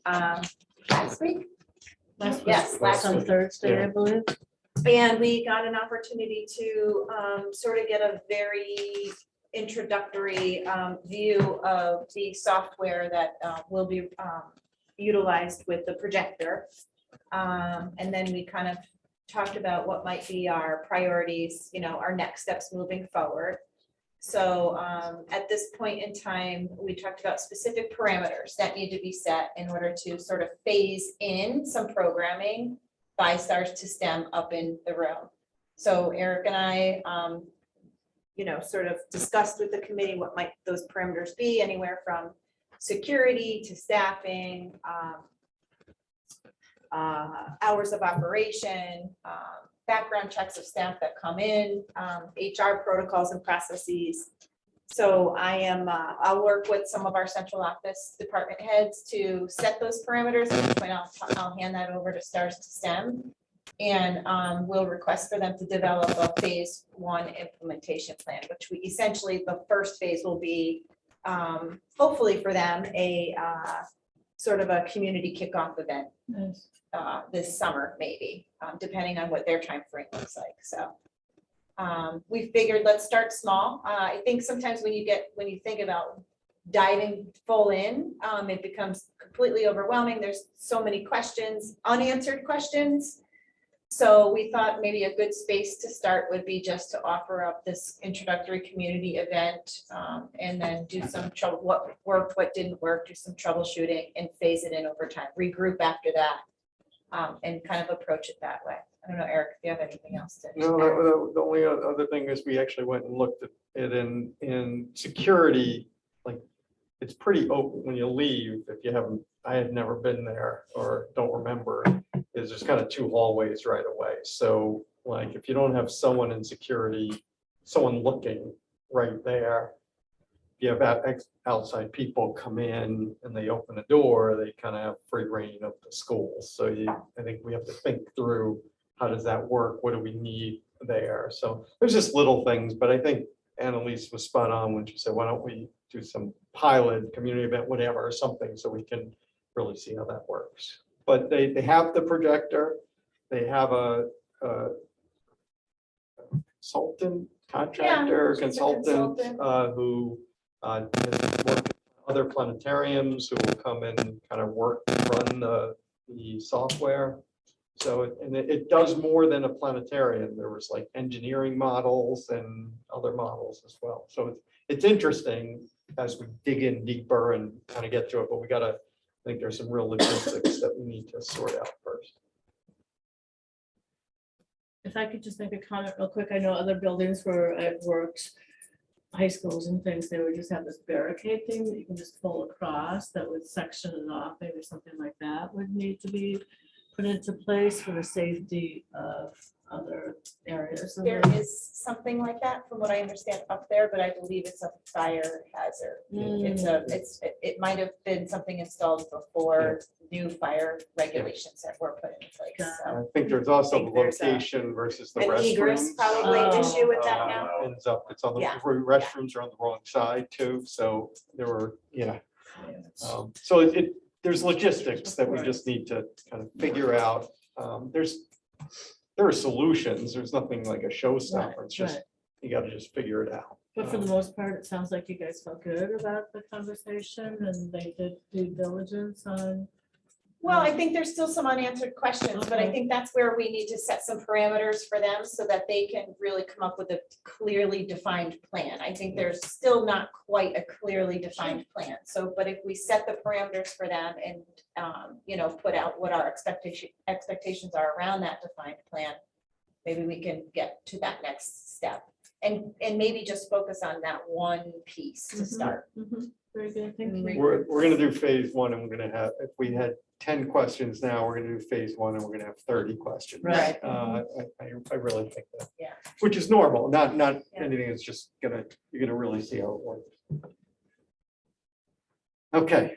Thanks, Annalise. Sure. Mariana? Come on. Okay. That ends administrative reports, committee reports. We had a AAA today.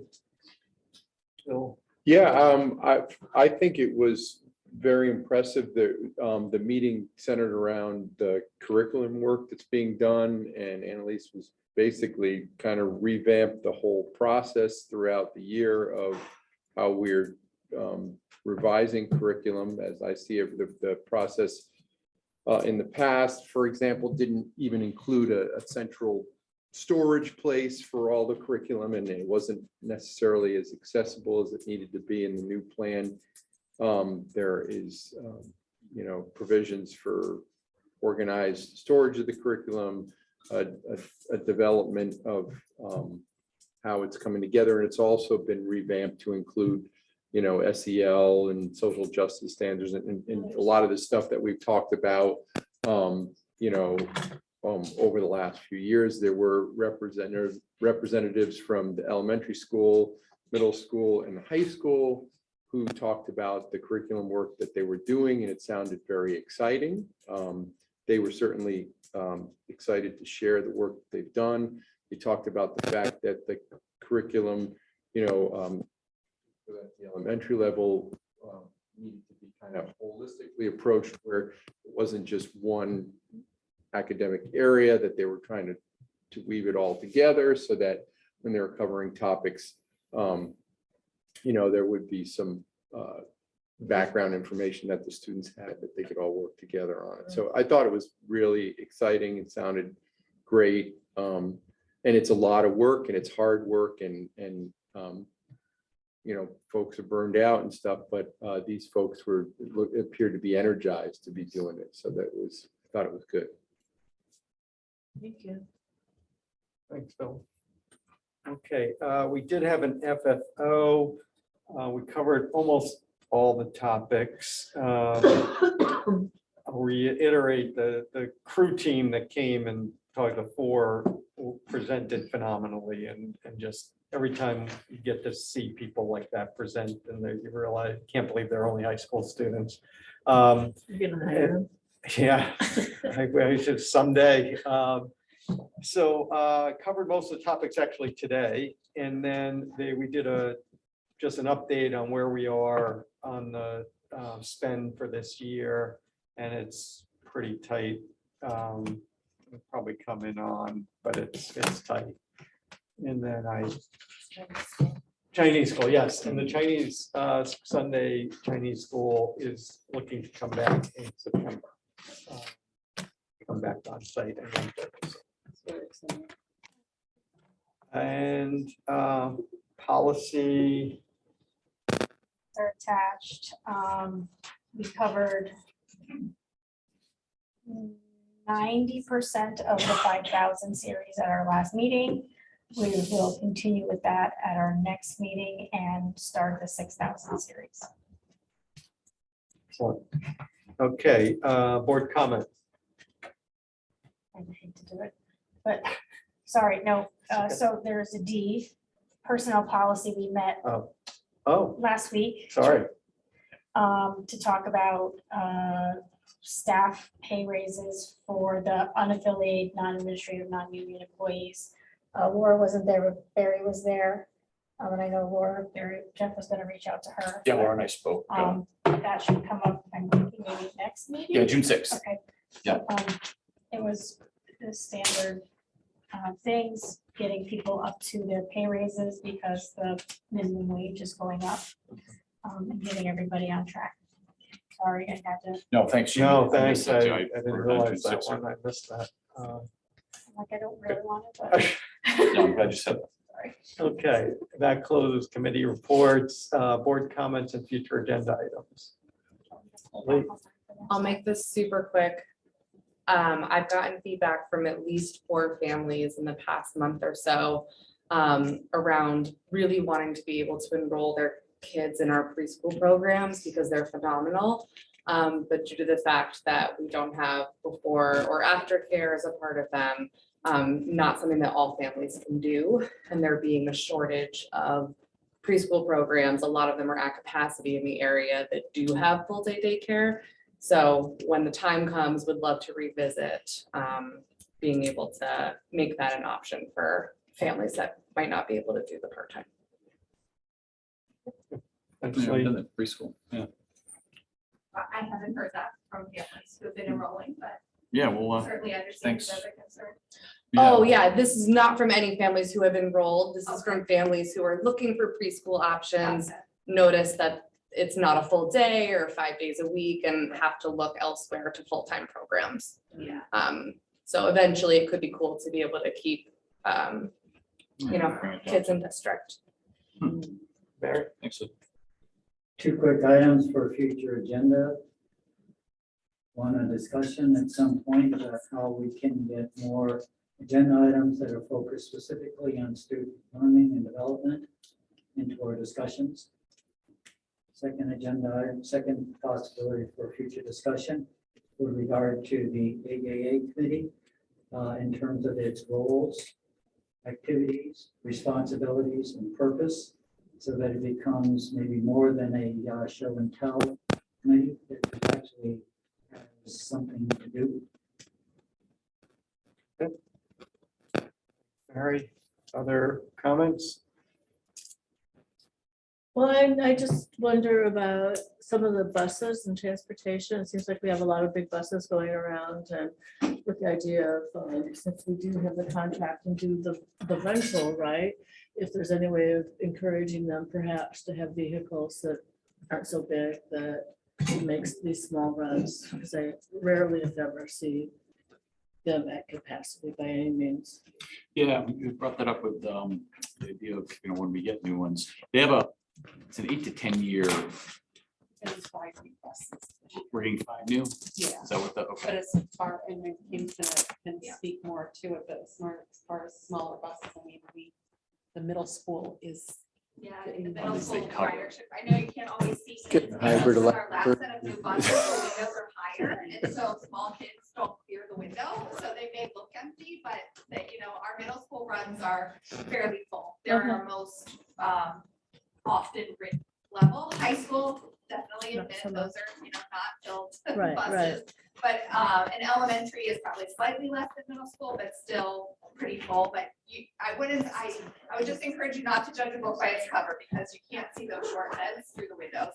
on our Right, and buses. and it's not me bringing this up, it's from people who have said things to me, and I'm just like, no, I'll bring it up as. Yeah, and remembering that we are required to be able to offer a ride to every children, so if we Right. started using smaller vehicles, then we wouldn't have as much capacity for every student in our I know, district. So, I know, yeah. I know. But It is the windows, Or put some artwork. Faces. Paint a student's face on every window. I think that's the same thing, like that's laugh at their head level. But thank you. Any other comment, agenda, future agenda item? Okay, we are going to take a 5-minute. That's right. We're gonna move into. It's only a executive session. 5-hour meeting. It's okay. We need just snacks. We need some snacks and eat.